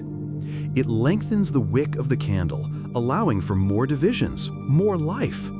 In the earliest stages of our existence, as embryos, telomerase is highly active, allowing for the explosive growth needed to build a new human being. It's also active in the cells that truly need to be immortal, like our reproductive cells, which must pass on a full, undamaged set of genetic instructions to the next generation. But in most of the cells in our adult bodies, the gene for telomerase is switched off. The clock is allowed to tick down. This is thought to be a crucial trade-off, a defense against uncontrolled growth. Because while telomerase can grant cellular immortality, it is a dangerous power. Cancer cells, in their devastating rebellion, almost always find a way to switch telomerase back on, allowing them to divide endlessly and ignore the natural lullaby of senescence that tells a cell its time is done. The length of our telomeres, this ticking clock inside us, is not entirely predetermined. It responds to the story of our lives. It listens to the world around us and the world within us. Chronic stress, for example, has been shown to accelerate the shortening of our telomeres. The constant flood of stress hormones can create an internal environment that wears down these protective caps more quickly. It's as if the anxieties of the day can reach deep into our cells and speed up their internal clocks. Conversely, the things that bring us peace and restoration seem to protect them. Good, deep sleep, the very thing you are welcoming now, is a time of profound cellular repair. It's when the body can focus its energy on mending and maintaining, and this quiet work may help preserve the integrity of our telomeres. A healthy diet, rich in antioxidants, provides the tools to fight off the cellular damage that can also fray these precious ends. Even our state of mind seems to play a role. Practices like meditation and mindfulness, which help to calm the nervous system and lower stress, have been linked to longer telomere length and increased telomerase activity. It's a beautiful thought, isn't it? That by consciously choosing to let go of the day's worries, by breathing deeply and finding a moment of quiet stillness, we are sending a message of safety and peace all the way down to the very ends of our DNA. It's a reminder that self-care is not a luxury, but a deep biological necessity. I wonder, as you settle in for the night, what is your favorite small ritual for letting go of the day? Is it a warm cup of tea, a few pages of a book, or simply listening to calming facts like these? Whatever it is, know that this simple act of unwinding is a gift you give to every cell in your body. This dance between decay and renewal is not unique to us. The natural world is filled with different solutions to the puzzle of aging. The lobster, for instance, expresses high levels of telomerase throughout its body for its entire life. This allows it to keep growing and growing, avoiding many of the signs of aging we see in other animals. They don't die of old age in the way we understand it. They simply get too big for their shells. Then there is the famously named immortal jellyfish, which can, when faced with stress or injury, revert back to its earliest polyp stage, essentially being born again from its own adult cells. It rewrites its own clock in the most dramatic way imaginable. These creatures remind us that our way of being, our gentle, finite countdown, is just one of many lullabies that nature sings. Our telomeres are not a flaw. They are part of a profound and elegant rhythm, a cycle of growth, maturity, and eventual rest that is woven into the fabric of what it means to be human. It's a reminder that life, in all its forms, is a story with a beginning, a middle, and a quiet, peaceful end.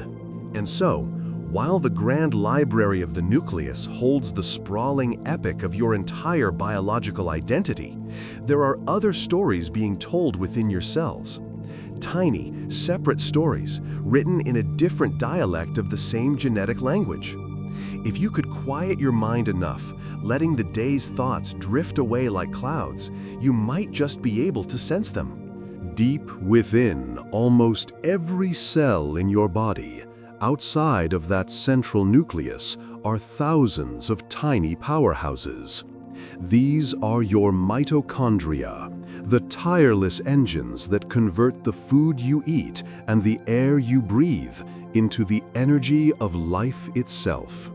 And what's truly remarkable, a beautiful secret of our biology, is that these little organelles carry their own DNA. A small, circular, self-contained set of instructions, completely separate from the main genome. It's as if every room in a great mansion had its own private, essential little book, while the master library stood silent in the center. This mitochondrial DNA, or mtDNA, holds one of the most profound connections we have to our deep past. Unlike the DNA in your nucleus, which is a shuffled combination from both of your parents, your mitochondrial DNA comes to you down a single, unbroken path.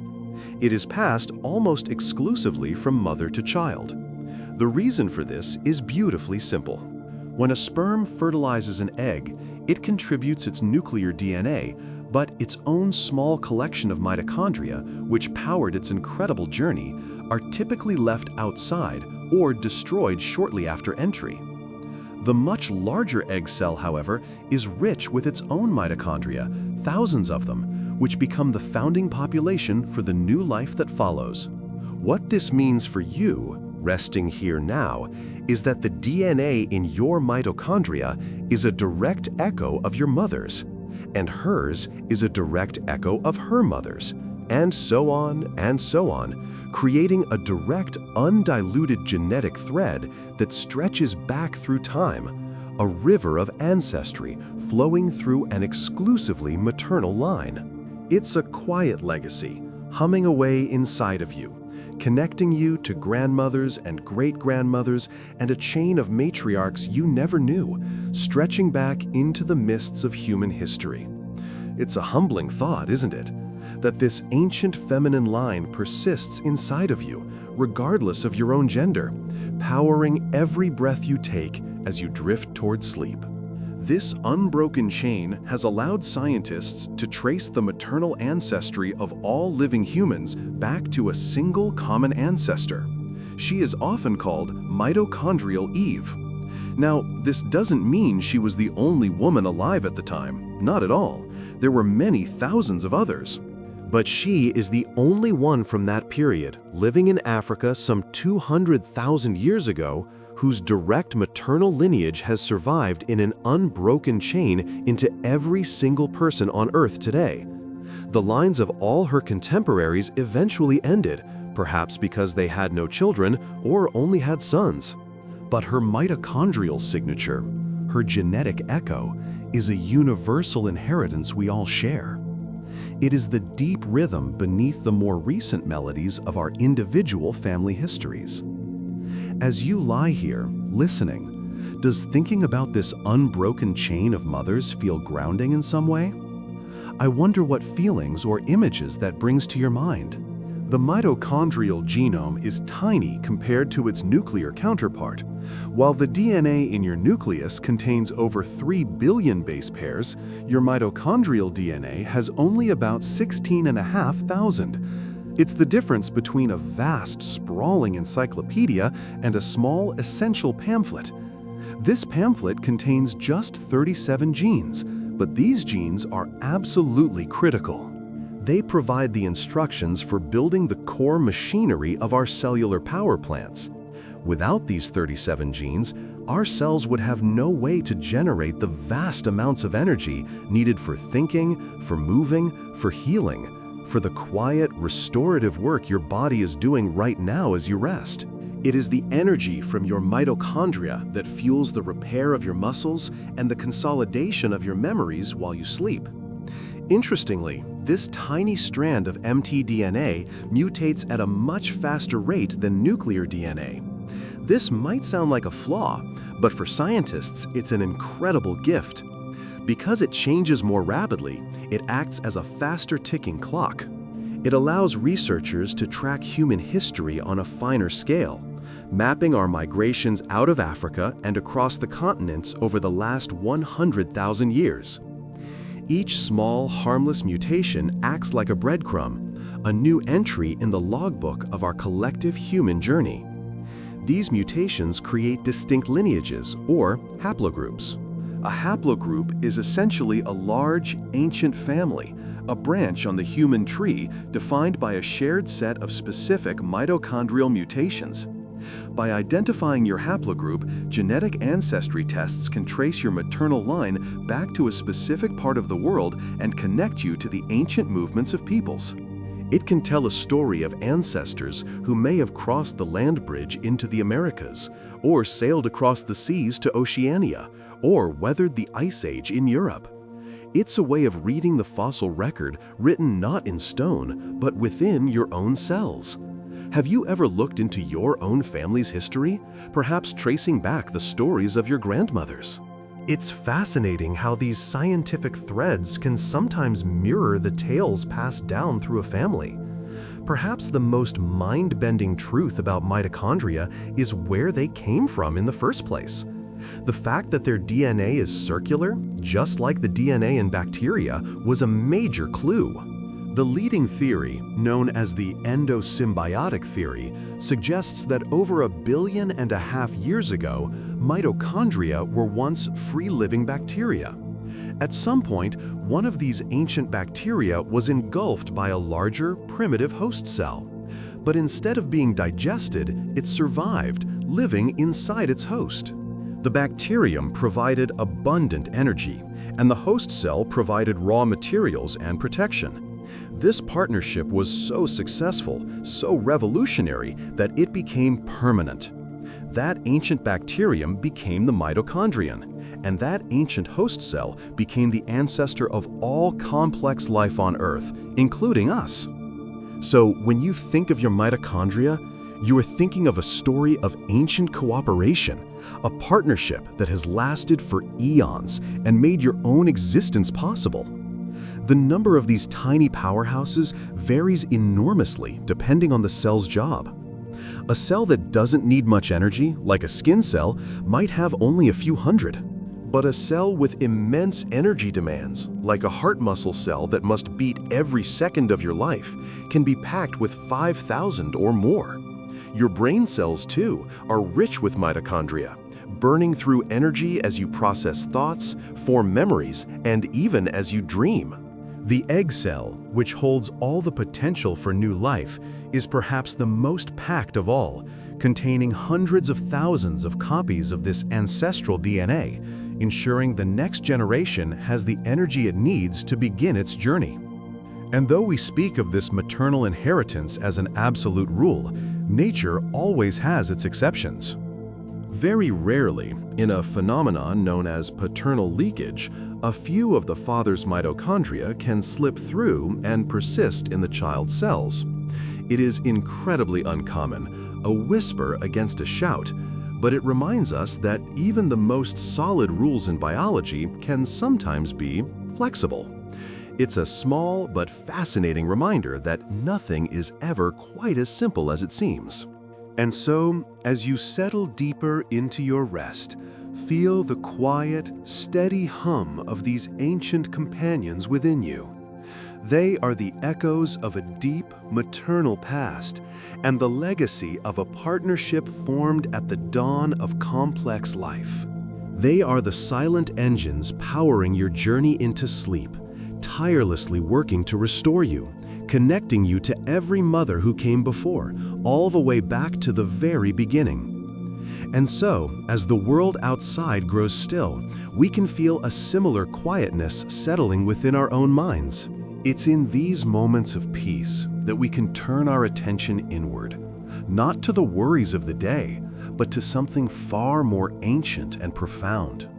We can listen to the gentle hum of the machinery of life, a soft, biological rhythm that connects you, in your bed tonight, to every living thing that has ever been. This connection is written in a language that the entire planet shares, a universal script of existence held within the delicate threads of DNA. This script is written with an alphabet of only 4 letters, just 4: adenine, guanine, cytosine, and thymine, A, G, C, and T. From the towering redwood tree reaching for the stars, to the bioluminescent creature painting the deep ocean with light, to the soft fur of a sleeping cat, The instructions for life are penned using this exact same alphabet. But even more remarkably, the dictionary is the same. The way these letters are grouped into three-letter words, or codons, translates into the same building blocks, the same amino acids in virtually every organism on Earth. The genetic word that means start here in your DNA means the same thing in the DNA of a garden pea. The word that means stop is a universal period at the end of a genetic sentence. It's as if all of life learned to read and write from a single primordial textbook, a shared inheritance that whispers of a common beginning. This shared language means we can read the stories of our relatives, written in their very cells. When we look at the DNA of a chimpanzee, our closest living cousin, the script is astonishingly familiar. It's like reading a version of our own autobiography with only a few different words on each page. About 99% of our DNA sequence is identical to that of a chimpanzee. That tiny 1% difference accounts for all the visible and invisible distinctions between us, a testament to how small changes in the script can lead to entirely new chapters in the story of life. It's a humbling reminder that we are a very recent branch on a very old family tree, and that family tree extends into the most unexpected places. It's one thing to feel a kinship with a fellow primate, but what about a piece of fruit? It might sound strange, but you share a significant amount of your genetic heritage with the humble banana. Around 60% of our genes have a recognizable counterpart in the banana's genome. These aren't the genes for thinking or walking, of course, but for the fundamental processes of being alive. The genes for cell division, for processing energy, for repairing mistakes in the code, these are the ancient, foundational instructions that have been passed down and conserved for over 1 billion years. So the next time you see a banana, you can see it not just as food, but as an incredibly distant cousin, still running on the same basic operating system that you are. It's a calming science, this realization that the web of life is woven so tightly, connecting us all in ways we rarely pause to consider. All these shared genes and this universal code point back in time, further and further, to a single theoretical point of origin. Scientists call this ancestor Luca, the last universal common ancestor. Luca was not an animal or a plant or any complex creature. It was likely a single-celled microbe living in the scalding, mineral-rich waters of a deep-sea vent some 4 billion years ago. It wasn't the first life, but it was the last one from which all life as we know it today descended. Every living thing on this planet is a direct, unbroken lineage from this one microscopic ancestor. The DNA inside of you right now contains echoes of that ancient, simple life form. It's a continuous thread stretching through eons, from a world of volcanic oceans and a young, dim sun, all the way to you, resting here, now, breathing gently in the dark. Some parts of this ancient script are so essential, so perfectly written, that they have been preserved through countless generations, almost like sacred text. There's a special class of genes known as Hox genes that act as master architects for building a body. They tell the developing embryo where to put the head, where the limbs should go, and which end is the front and which is the back. What's truly mind-bending is that these architectural genes are incredibly similar across vast swaths of the animal kingdom. The gene that helps map out the body plan of a fruit fly is a close cousin to the one that mapped out yours. Scientists have even been able to take a Hox gene from a mouse and insert it into a fly, and it works correctly, guiding the fly's development. It's as if the master blueprint for animal was drawn up once, long ago, and evolution has simply been making edits and additions to it ever since, while keeping the core instructions intact. As you lie here, feeling the quiet connection to the world around you, what other living thing, a pet, a plant, a tree outside your window, brings you a sense of calm and companionship at the end of the day? Let me know in the comments below. I love reading about the quiet ways we find peace as we prepare for sleep. The story of our shared script gets even more beautifully complex. The idea of a simple, branching tree of life is not the whole picture. From much of life's history, it has been more of a tangled web. Genes are not always passed down neatly from parent to child. Sometimes, especially in the world of bacteria, they can be passed sideways from one unrelated organism to another. This is called horizontal gene transfer. It's like a bacterium borrowing a paragraph from a neighbor's instruction manual because it contains a useful trick, like resistance to an antibiotic. This process has woven the genetic scripts of different species together, creating a planetary network of shared information. It means the DNA within any one creature is a mosaic, containing pieces from many different ancient sources, all contributing to the whole. And some of the most prolific sharers of genetic information aren't even considered truly alive. Viruses, in their relentless quest to replicate, have been injecting their DNA into other organisms for billions of years. Occasionally, this viral code gets stitched into the host's own genome and is passed down through the generations. Your DNA is littered with these ancient viral footprints. In fact, about 8% of the human genome is made up of DNA from viruses that infected our distant ancestors millions of years ago. For a long time, this was considered junk DNA, but we now know that some of these viral insertions have been co-opted for our own use, playing roles in everything from our immune system to the development of the placenta. We carry the ghosts of ancient plagues within us, not as scars, but as integral parts of our own genetic story. There is one final, subtle signature of our shared origin hidden in the very shape of the molecules of life. Just as your left and right hands are mirror images of each other, many organic molecules can exist in two mirror image forms. Yet, in all of life on Earth, the amino acids used to build proteins are almost exclusively left-handed, while the sugars that form the backbone of DNA are all right-handed. This universal preference, this molecular handedness, is a profound clue. It strongly suggests that all life descended from a single ancestral event, a moment where one form was chosen over the other, and that choice has been locked in ever since. It's another layer of unity, written not just in the sequence of the code, but in the fundamental architecture of the molecules themselves, a quiet, consistent harmony across all of existence.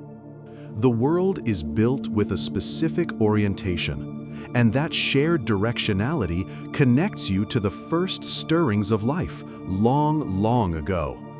And so, while that sequence of letters in your DNA is profoundly important, a fixed blueprint that you carry for life, it isn't the entire story.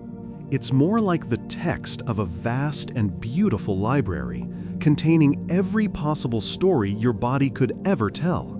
But the story being told right now, in this quiet moment, depends entirely on which books are open and which pages are being read. The rest remain closed, their words held in silent potential, waiting for the right time. This is where the story of our DNA takes a truly wondrous turn, moving beyond the static code and into the living, breathing poetry of its expression. There is a whole world of control that exists on top of your genes, a layer of information that decides their fate. This field of study is called epigenetics. The prefix epi comes from Greek, meaning above or on top of. It's the perfect word for it. Think of it as a series of delicate annotations written in the margins of your genetic book. These notes don't change the words themselves, but they guide the reader, your cellular machinery, telling it which passages to read aloud, which to whisper, and which to skip over entirely. This subtle, powerful system is working inside of you, even now as you rest. It is a calming science, a tale of how our lives, our choices, and even our moments of peace can speak back to our own DNA. One of the most common ways this happens is through a process called methylation. It sounds complex, but its essence is beautifully simple. Imagine tiny chemical tags, like little bookmarks made of a methyl group, that can attach to specific parts of your DNA. When one of these tags is placed on or near a gene, it often acts as a do not disturb sign. It's like a dimmer switch for that gene, turning its volume down, sometimes to the point of complete silence. This isn't a permanent change. These little tags can be added and removed. It's a dynamic, ever-shifting landscape of expression, a quiet form of cellular communication that ensures the right genes are active in the right cells at the right time. Your skin cells don't need to act like brain cells, and methylation is one of the gatekeepers ensuring they stick to their script. But there is another, equally elegant mechanism at play. Your DNA isn't just floating freely inside your cells. If you were to stretch it all out, it would be astonishingly long. To manage this, your DNA is intricately wound around proteins called histones, like impossibly fine thread wrapped around countless tiny spools. Epigenetics can modify these spools. It can instruct the thread to be wound very tightly, packing the DNA so densely that it cannot be read. The information is safe, but inaccessible. Or it can signal for the thread to be loosened, unfurling the strand of DNA just enough for its instructions to be read and transcribed. It's a marvel of organization, a system of access and denial that is both physical and informational, happening billions of times over throughout your body. Does it feel peaceful to know that even at this microscopic level, your body is making such careful, quiet adjustments to maintain its harmony? I'd love to hear what thoughts or feelings come to mind for you as you rest and listen to these calming facts. What makes this epigenetic world so profound is that, unlike your fundamental DNA sequence, it is not fixed. It is fluid and responsive. The epigenetic patterns across your genome can change based on the life you live. The food you eat, the air you breathe, the stress you experience, and, yes, the quality of your sleep, all of these things can send signals that lead to the addition or removal of those tiny chemical tags. This means you have a certain dialogue with your own genetic heritage. When you choose to unwind at the end of the day, to let go of worries and allow your body to enter a state of deep rest, you are participating in a conversation that reaches into the very heart of your cells. It's a gentle reminder that a calm mind and a restful night can leave a positive, tangible mark on your biology. Perhaps the most mind-bending aspect of epigenetics is the discovery that some of these marks, these annotations on our genes, can sometimes be passed down through generations. This is a concept known as transgenerational epigenetic inheritance. It suggests that the profound experiences of our ancestors, a period of famine, a great stress, or a significant environmental exposure, could have left subtle epigenetic signatures that were passed from parent to child and perhaps even to grandchild. It's not the memories themselves, but a biological echo of the experience, a subtle tuning of the genes in response to a world that no longer exists. It's as if our DNA carries not just a blueprint for ourselves, but whispers of the lives that came before us, a quiet lineage of resilience written in a chemical code. A powerful and poignant example of this comes from a historical event known as the Dutch Hunger Winter. Near the end of World War II, a Nazi blockade cut off food and fuel supplies to parts of the Netherlands, leading to a period of extreme famine. Scientists later studied the children who were in their mother's womb during this terrible time.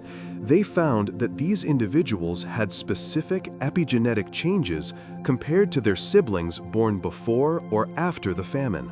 These changes affected genes related to metabolism, preparing them for a world of scarcity. Astonishingly, some of these same epigenetic patterns were observed in their own children a generation later, even though they had never experienced the famine themselves. It was a faint but persistent echo of hardship, passed down through the quiet language of epigenetics, a testament to how deeply life circumstances can impress themselves upon our biology. But this story is not one of fate. In fact, it is a story of hope and renewal, a perfect thought to hold on to as you prepare to fall asleep. Because unlike a permanent mutation to the DNA code itself, epigenetic marks are, by their very nature, reversible. The bookmarks can be removed. The tightly wound thread can be loosened again. This flexibility is what allows our bodies to adapt in the first place. And it also means that positive changes can overwrite less helpful patterns.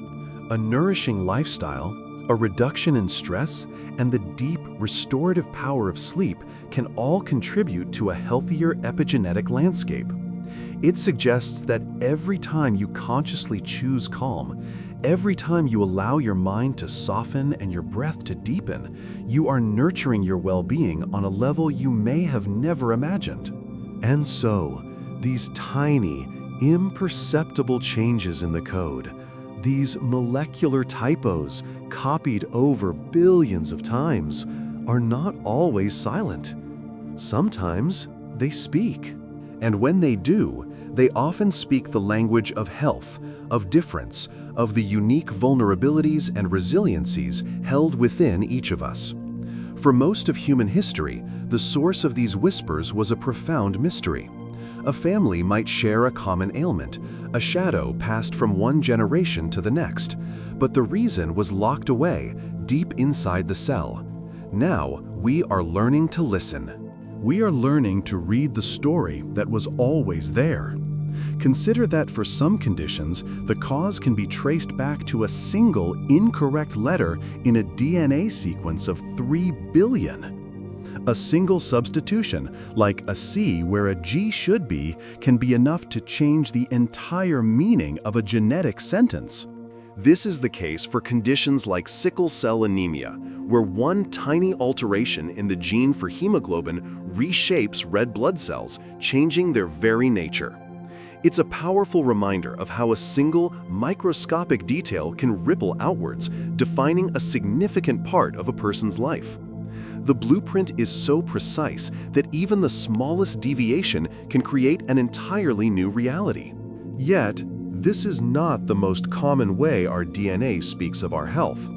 More often, it doesn't shout a single clear command, but rather, it hums a subtle tune of predisposition. For many of the most common health challenges, like heart disease or diabetes, there isn't one single gene responsible. Instead, dozens or even hundreds of small genetic variations work together, each contributing a tiny nudge of risk. It's less like a single switch being flipped and more like a gentle, collective lean in one direction. This complex genetic choir means that our DNA rarely dictates our fate. It simply suggests a path. It whispers of possibilities, not certainties, leaving room for the lives we lead to help write the final story. And there is a certain peace in that, a comfort in knowing that the script is not entirely written for us. This beautiful dance between nature and nurture is where we find our power. If your genes load the gun, as the saying goes, it is often your environment and your choices that pull the trigger. The knowledge of a genetic predisposition can be a gift, an invitation to live more consciously. It allows us to be kinder to our bodies, to make choices about the food we eat, the way we move, the rest we give ourselves, that work in harmony with our innate biology, not against it. It is a form of deep listening, paying attention to the ancient inheritance within, and responding with modern wisdom and care. As you settle into your rest tonight, perhaps you can feel that quiet conversation happening within you, the gentle give and take between your history and your present. The dialogue with our DNA has even begun to change the very nature of medicine. For centuries, medicine has often been a matter of trial and error. A doctor prescribes a treatment, and we wait to see if it works. But now, we're entering an era of profound personalization. The field is called pharmacogenomics, a quiet revolution that involves reading a person's DNA to predict how they will respond to a specific drug. Your unique genetic code can determine how quickly you metabolize a medication, whether you're likely to experience side effects, or if the drug will be effective at all. It's like finally having a user manual for your own body, ensuring the key of medicine is cut to perfectly fit your unique biological lock. Does the thought of medicine becoming so deeply personal and precise bring a sense of peace to you as you drift off? Let the gentle rhythm of your breathing carry that feeling of safety and care. This level of insight can be life-changing. We've discovered, for instance, that specific variations in genes can make pain medications like codeine either ineffective or dangerously strong for some individuals.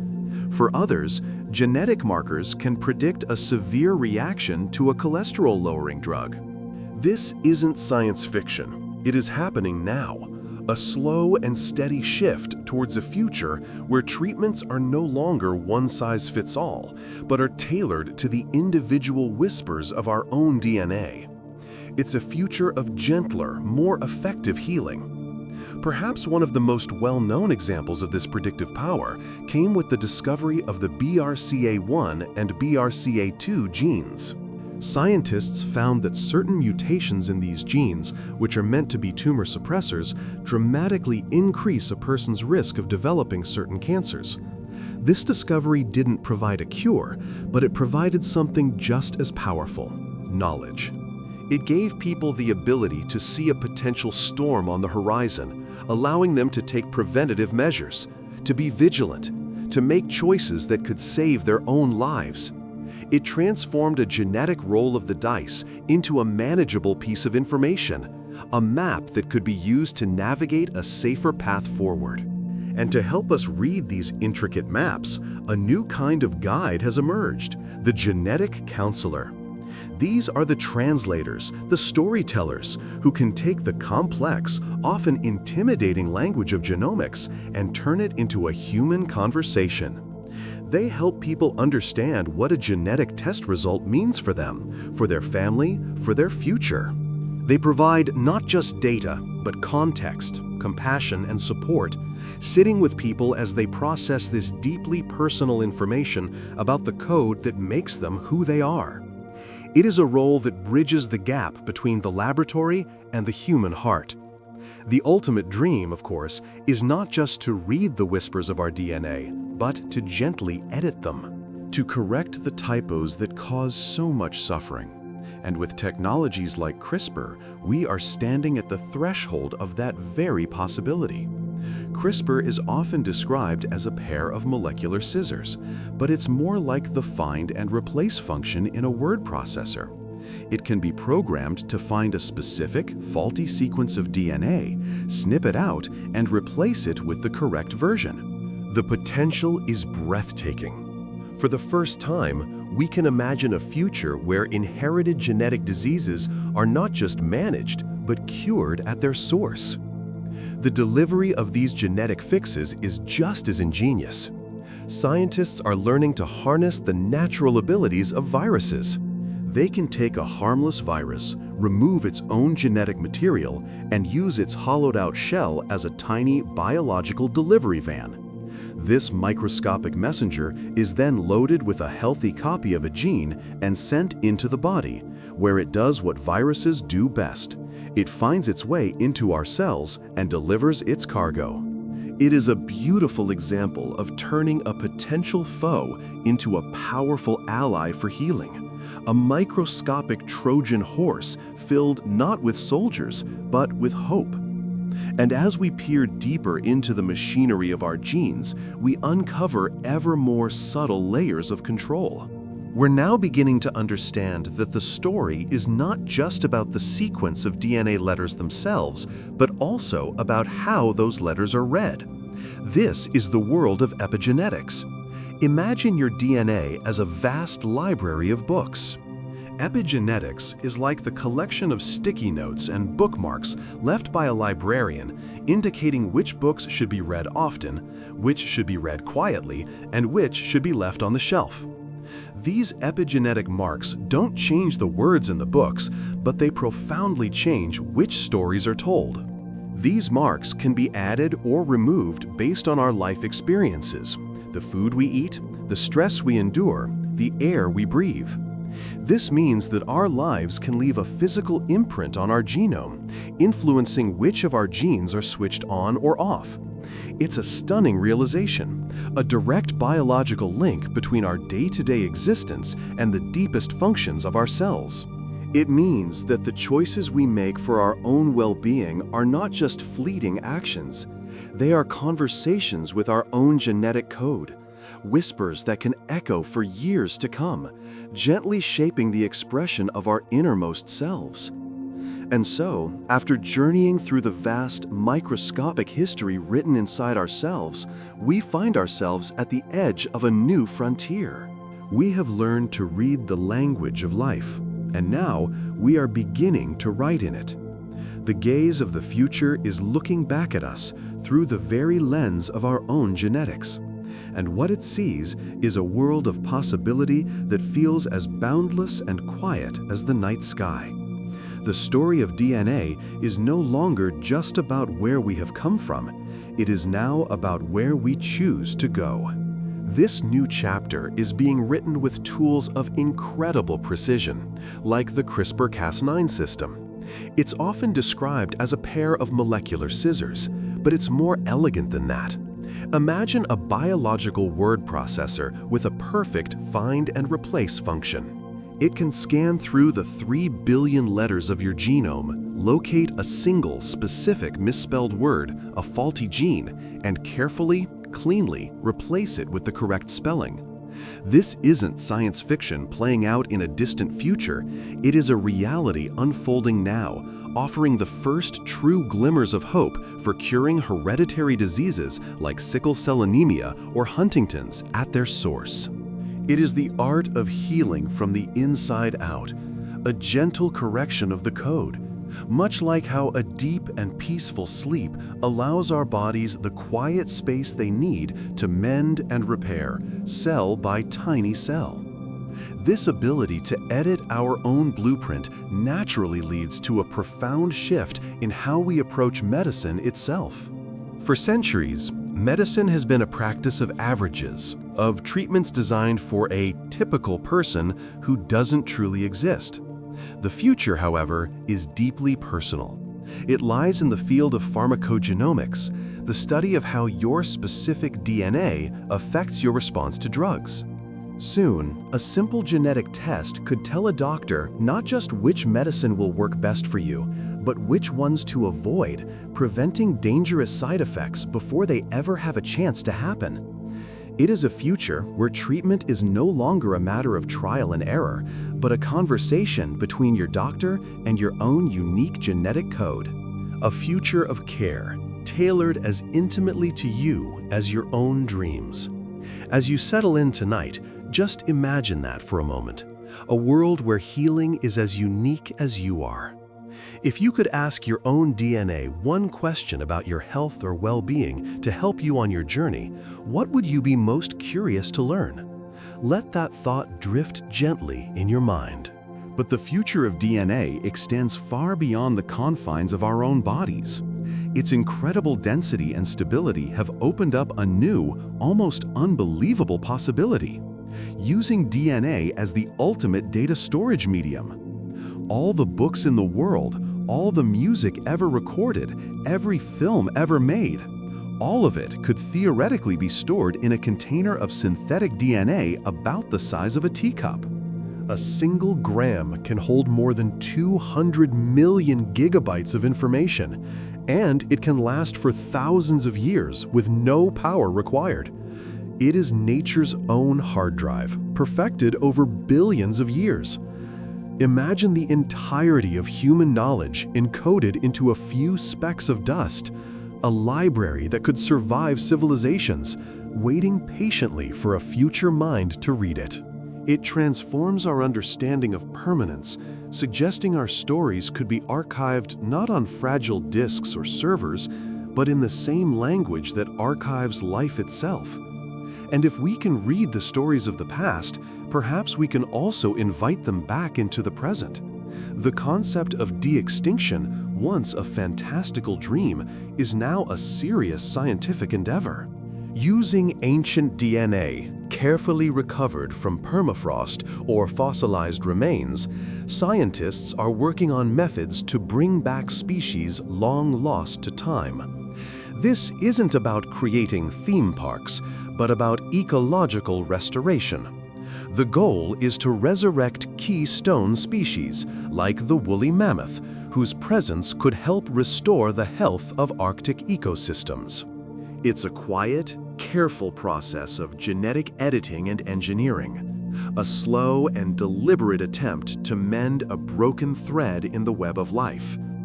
It's a powerful thought to hold as you drift towards sleep, the idea of a gentle giant, absent from millennia, one day walking the earth again, its return written into existence using the echoes of its own ancient DNA. This look into the past also gives us a new way to understand our present, especially our own journey through time. We all have a chronological age, marked by birthdays. But our cells have another age, a biological one, which can be measured through what are known as epigenetic clocks. These clocks don't look at the DNA sequence itself, but at the small chemical tags attached to it, tags that accumulate or disappear over our lifetime in predictable patterns. They reveal the wear and tear on our bodies at a molecular level, showing that our lifestyle and environment can literally speed up or slow down the aging process of our cells. It suggests that age is more fluid than we once thought. It's a comforting notion, really, that every quiet night of restful sleep, every healthy choice, is a small message sent to ourselves, a gentle request to turn back their clocks, even just a little. Perhaps the most profound step, however, is not in reading, editing, or even reviving old code, but in writing entirely new pages in the book of life. This is the world of synthetic biology, where scientists are designing and building new biological parts, devices, and systems that do not exist in the natural world. They are writing new DNA sequences from scratch to create microorganisms that can produce clean biofuels, act as tiny factories for life-saving medicines, or even detect diseases inside our bodies. It is a partnership with nature on a fundamental level, using the logic of life to solve human problems. We are becoming not just readers of the genetic manuscript, but co-authors. It is a responsibility of immense weight, but also of immense wonder, a testament to the unending curiosity that drives us to understand the world and ourselves ever more deeply. As these ideas settle, allow your own mind to rest, to let go of the day's complexities. The future is complex, but for now, there is only this moment of quiet, of peace, as your own DNA continues its timeless, perfect work, carrying you softly towards sleep. And so, we arrive at the very edge of our understanding. After journeying through the incredible world held within our cells, after exploring the spiral staircases that write the story of life, we find ourselves standing before a door that is still locked. For every answer DNA has given us, it has whispered a dozen new questions, leading us to the deepest mystery of all, a mystery that resides within you, right now, as you settle in to rest. This quiet exploration is filled with some of the most profound and relaxing facts about our own inner universe.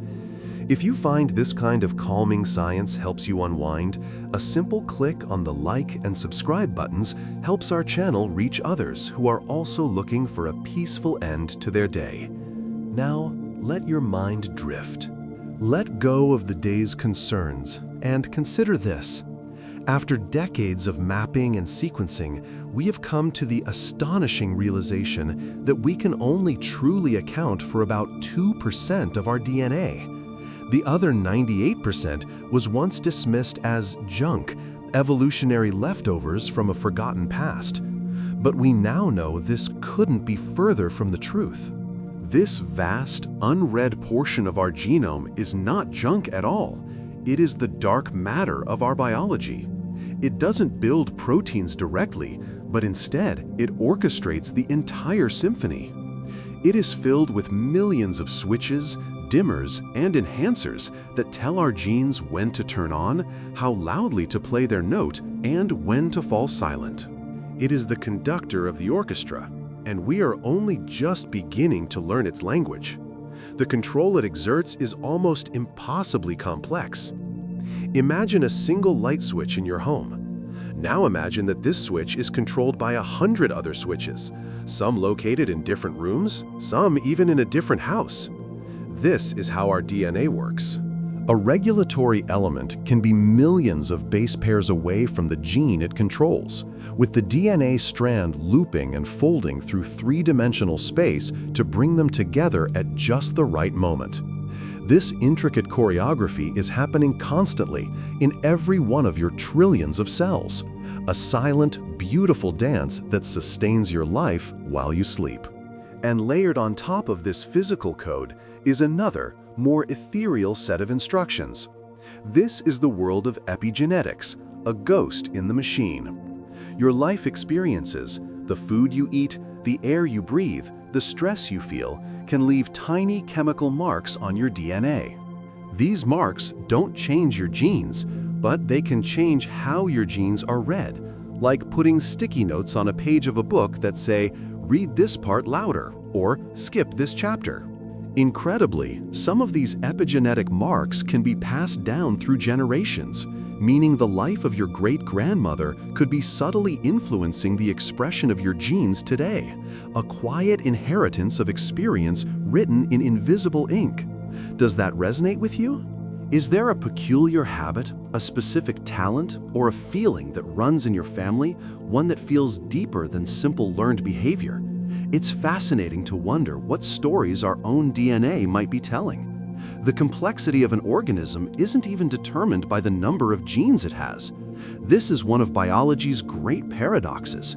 A humble grain of rice, for instance, has over 50,000 genes. Humans have only around 20,000. This doesn't mean a rice plant is more complex. It simply means that the art of life is not about having the most ingredients, but about the sophistication of the recipe. The true genius lies in the regulation, in that 98% of dark DNA that tells our fewer genes how to build something as wondrously complex as a human being. We understand the letters of our genetic code, A, T, C, and G. We are even learning to read many of the words, which are the genes themselves. But we are still like toddlers when it comes to understanding the grammar, the punctuation, the sentence structure, the poetry and prose that turns a string of chemicals into a conscious mind. That remains one of the greatest puzzles in all of science. Perhaps the most profound mystery is the origin of the code itself. Why these 4 letters? Why this specific molecular language for all life on Earth? The very first self-replicating molecule, the ancestor of all DNA, appeared on a young, chaotic planet billions of years ago.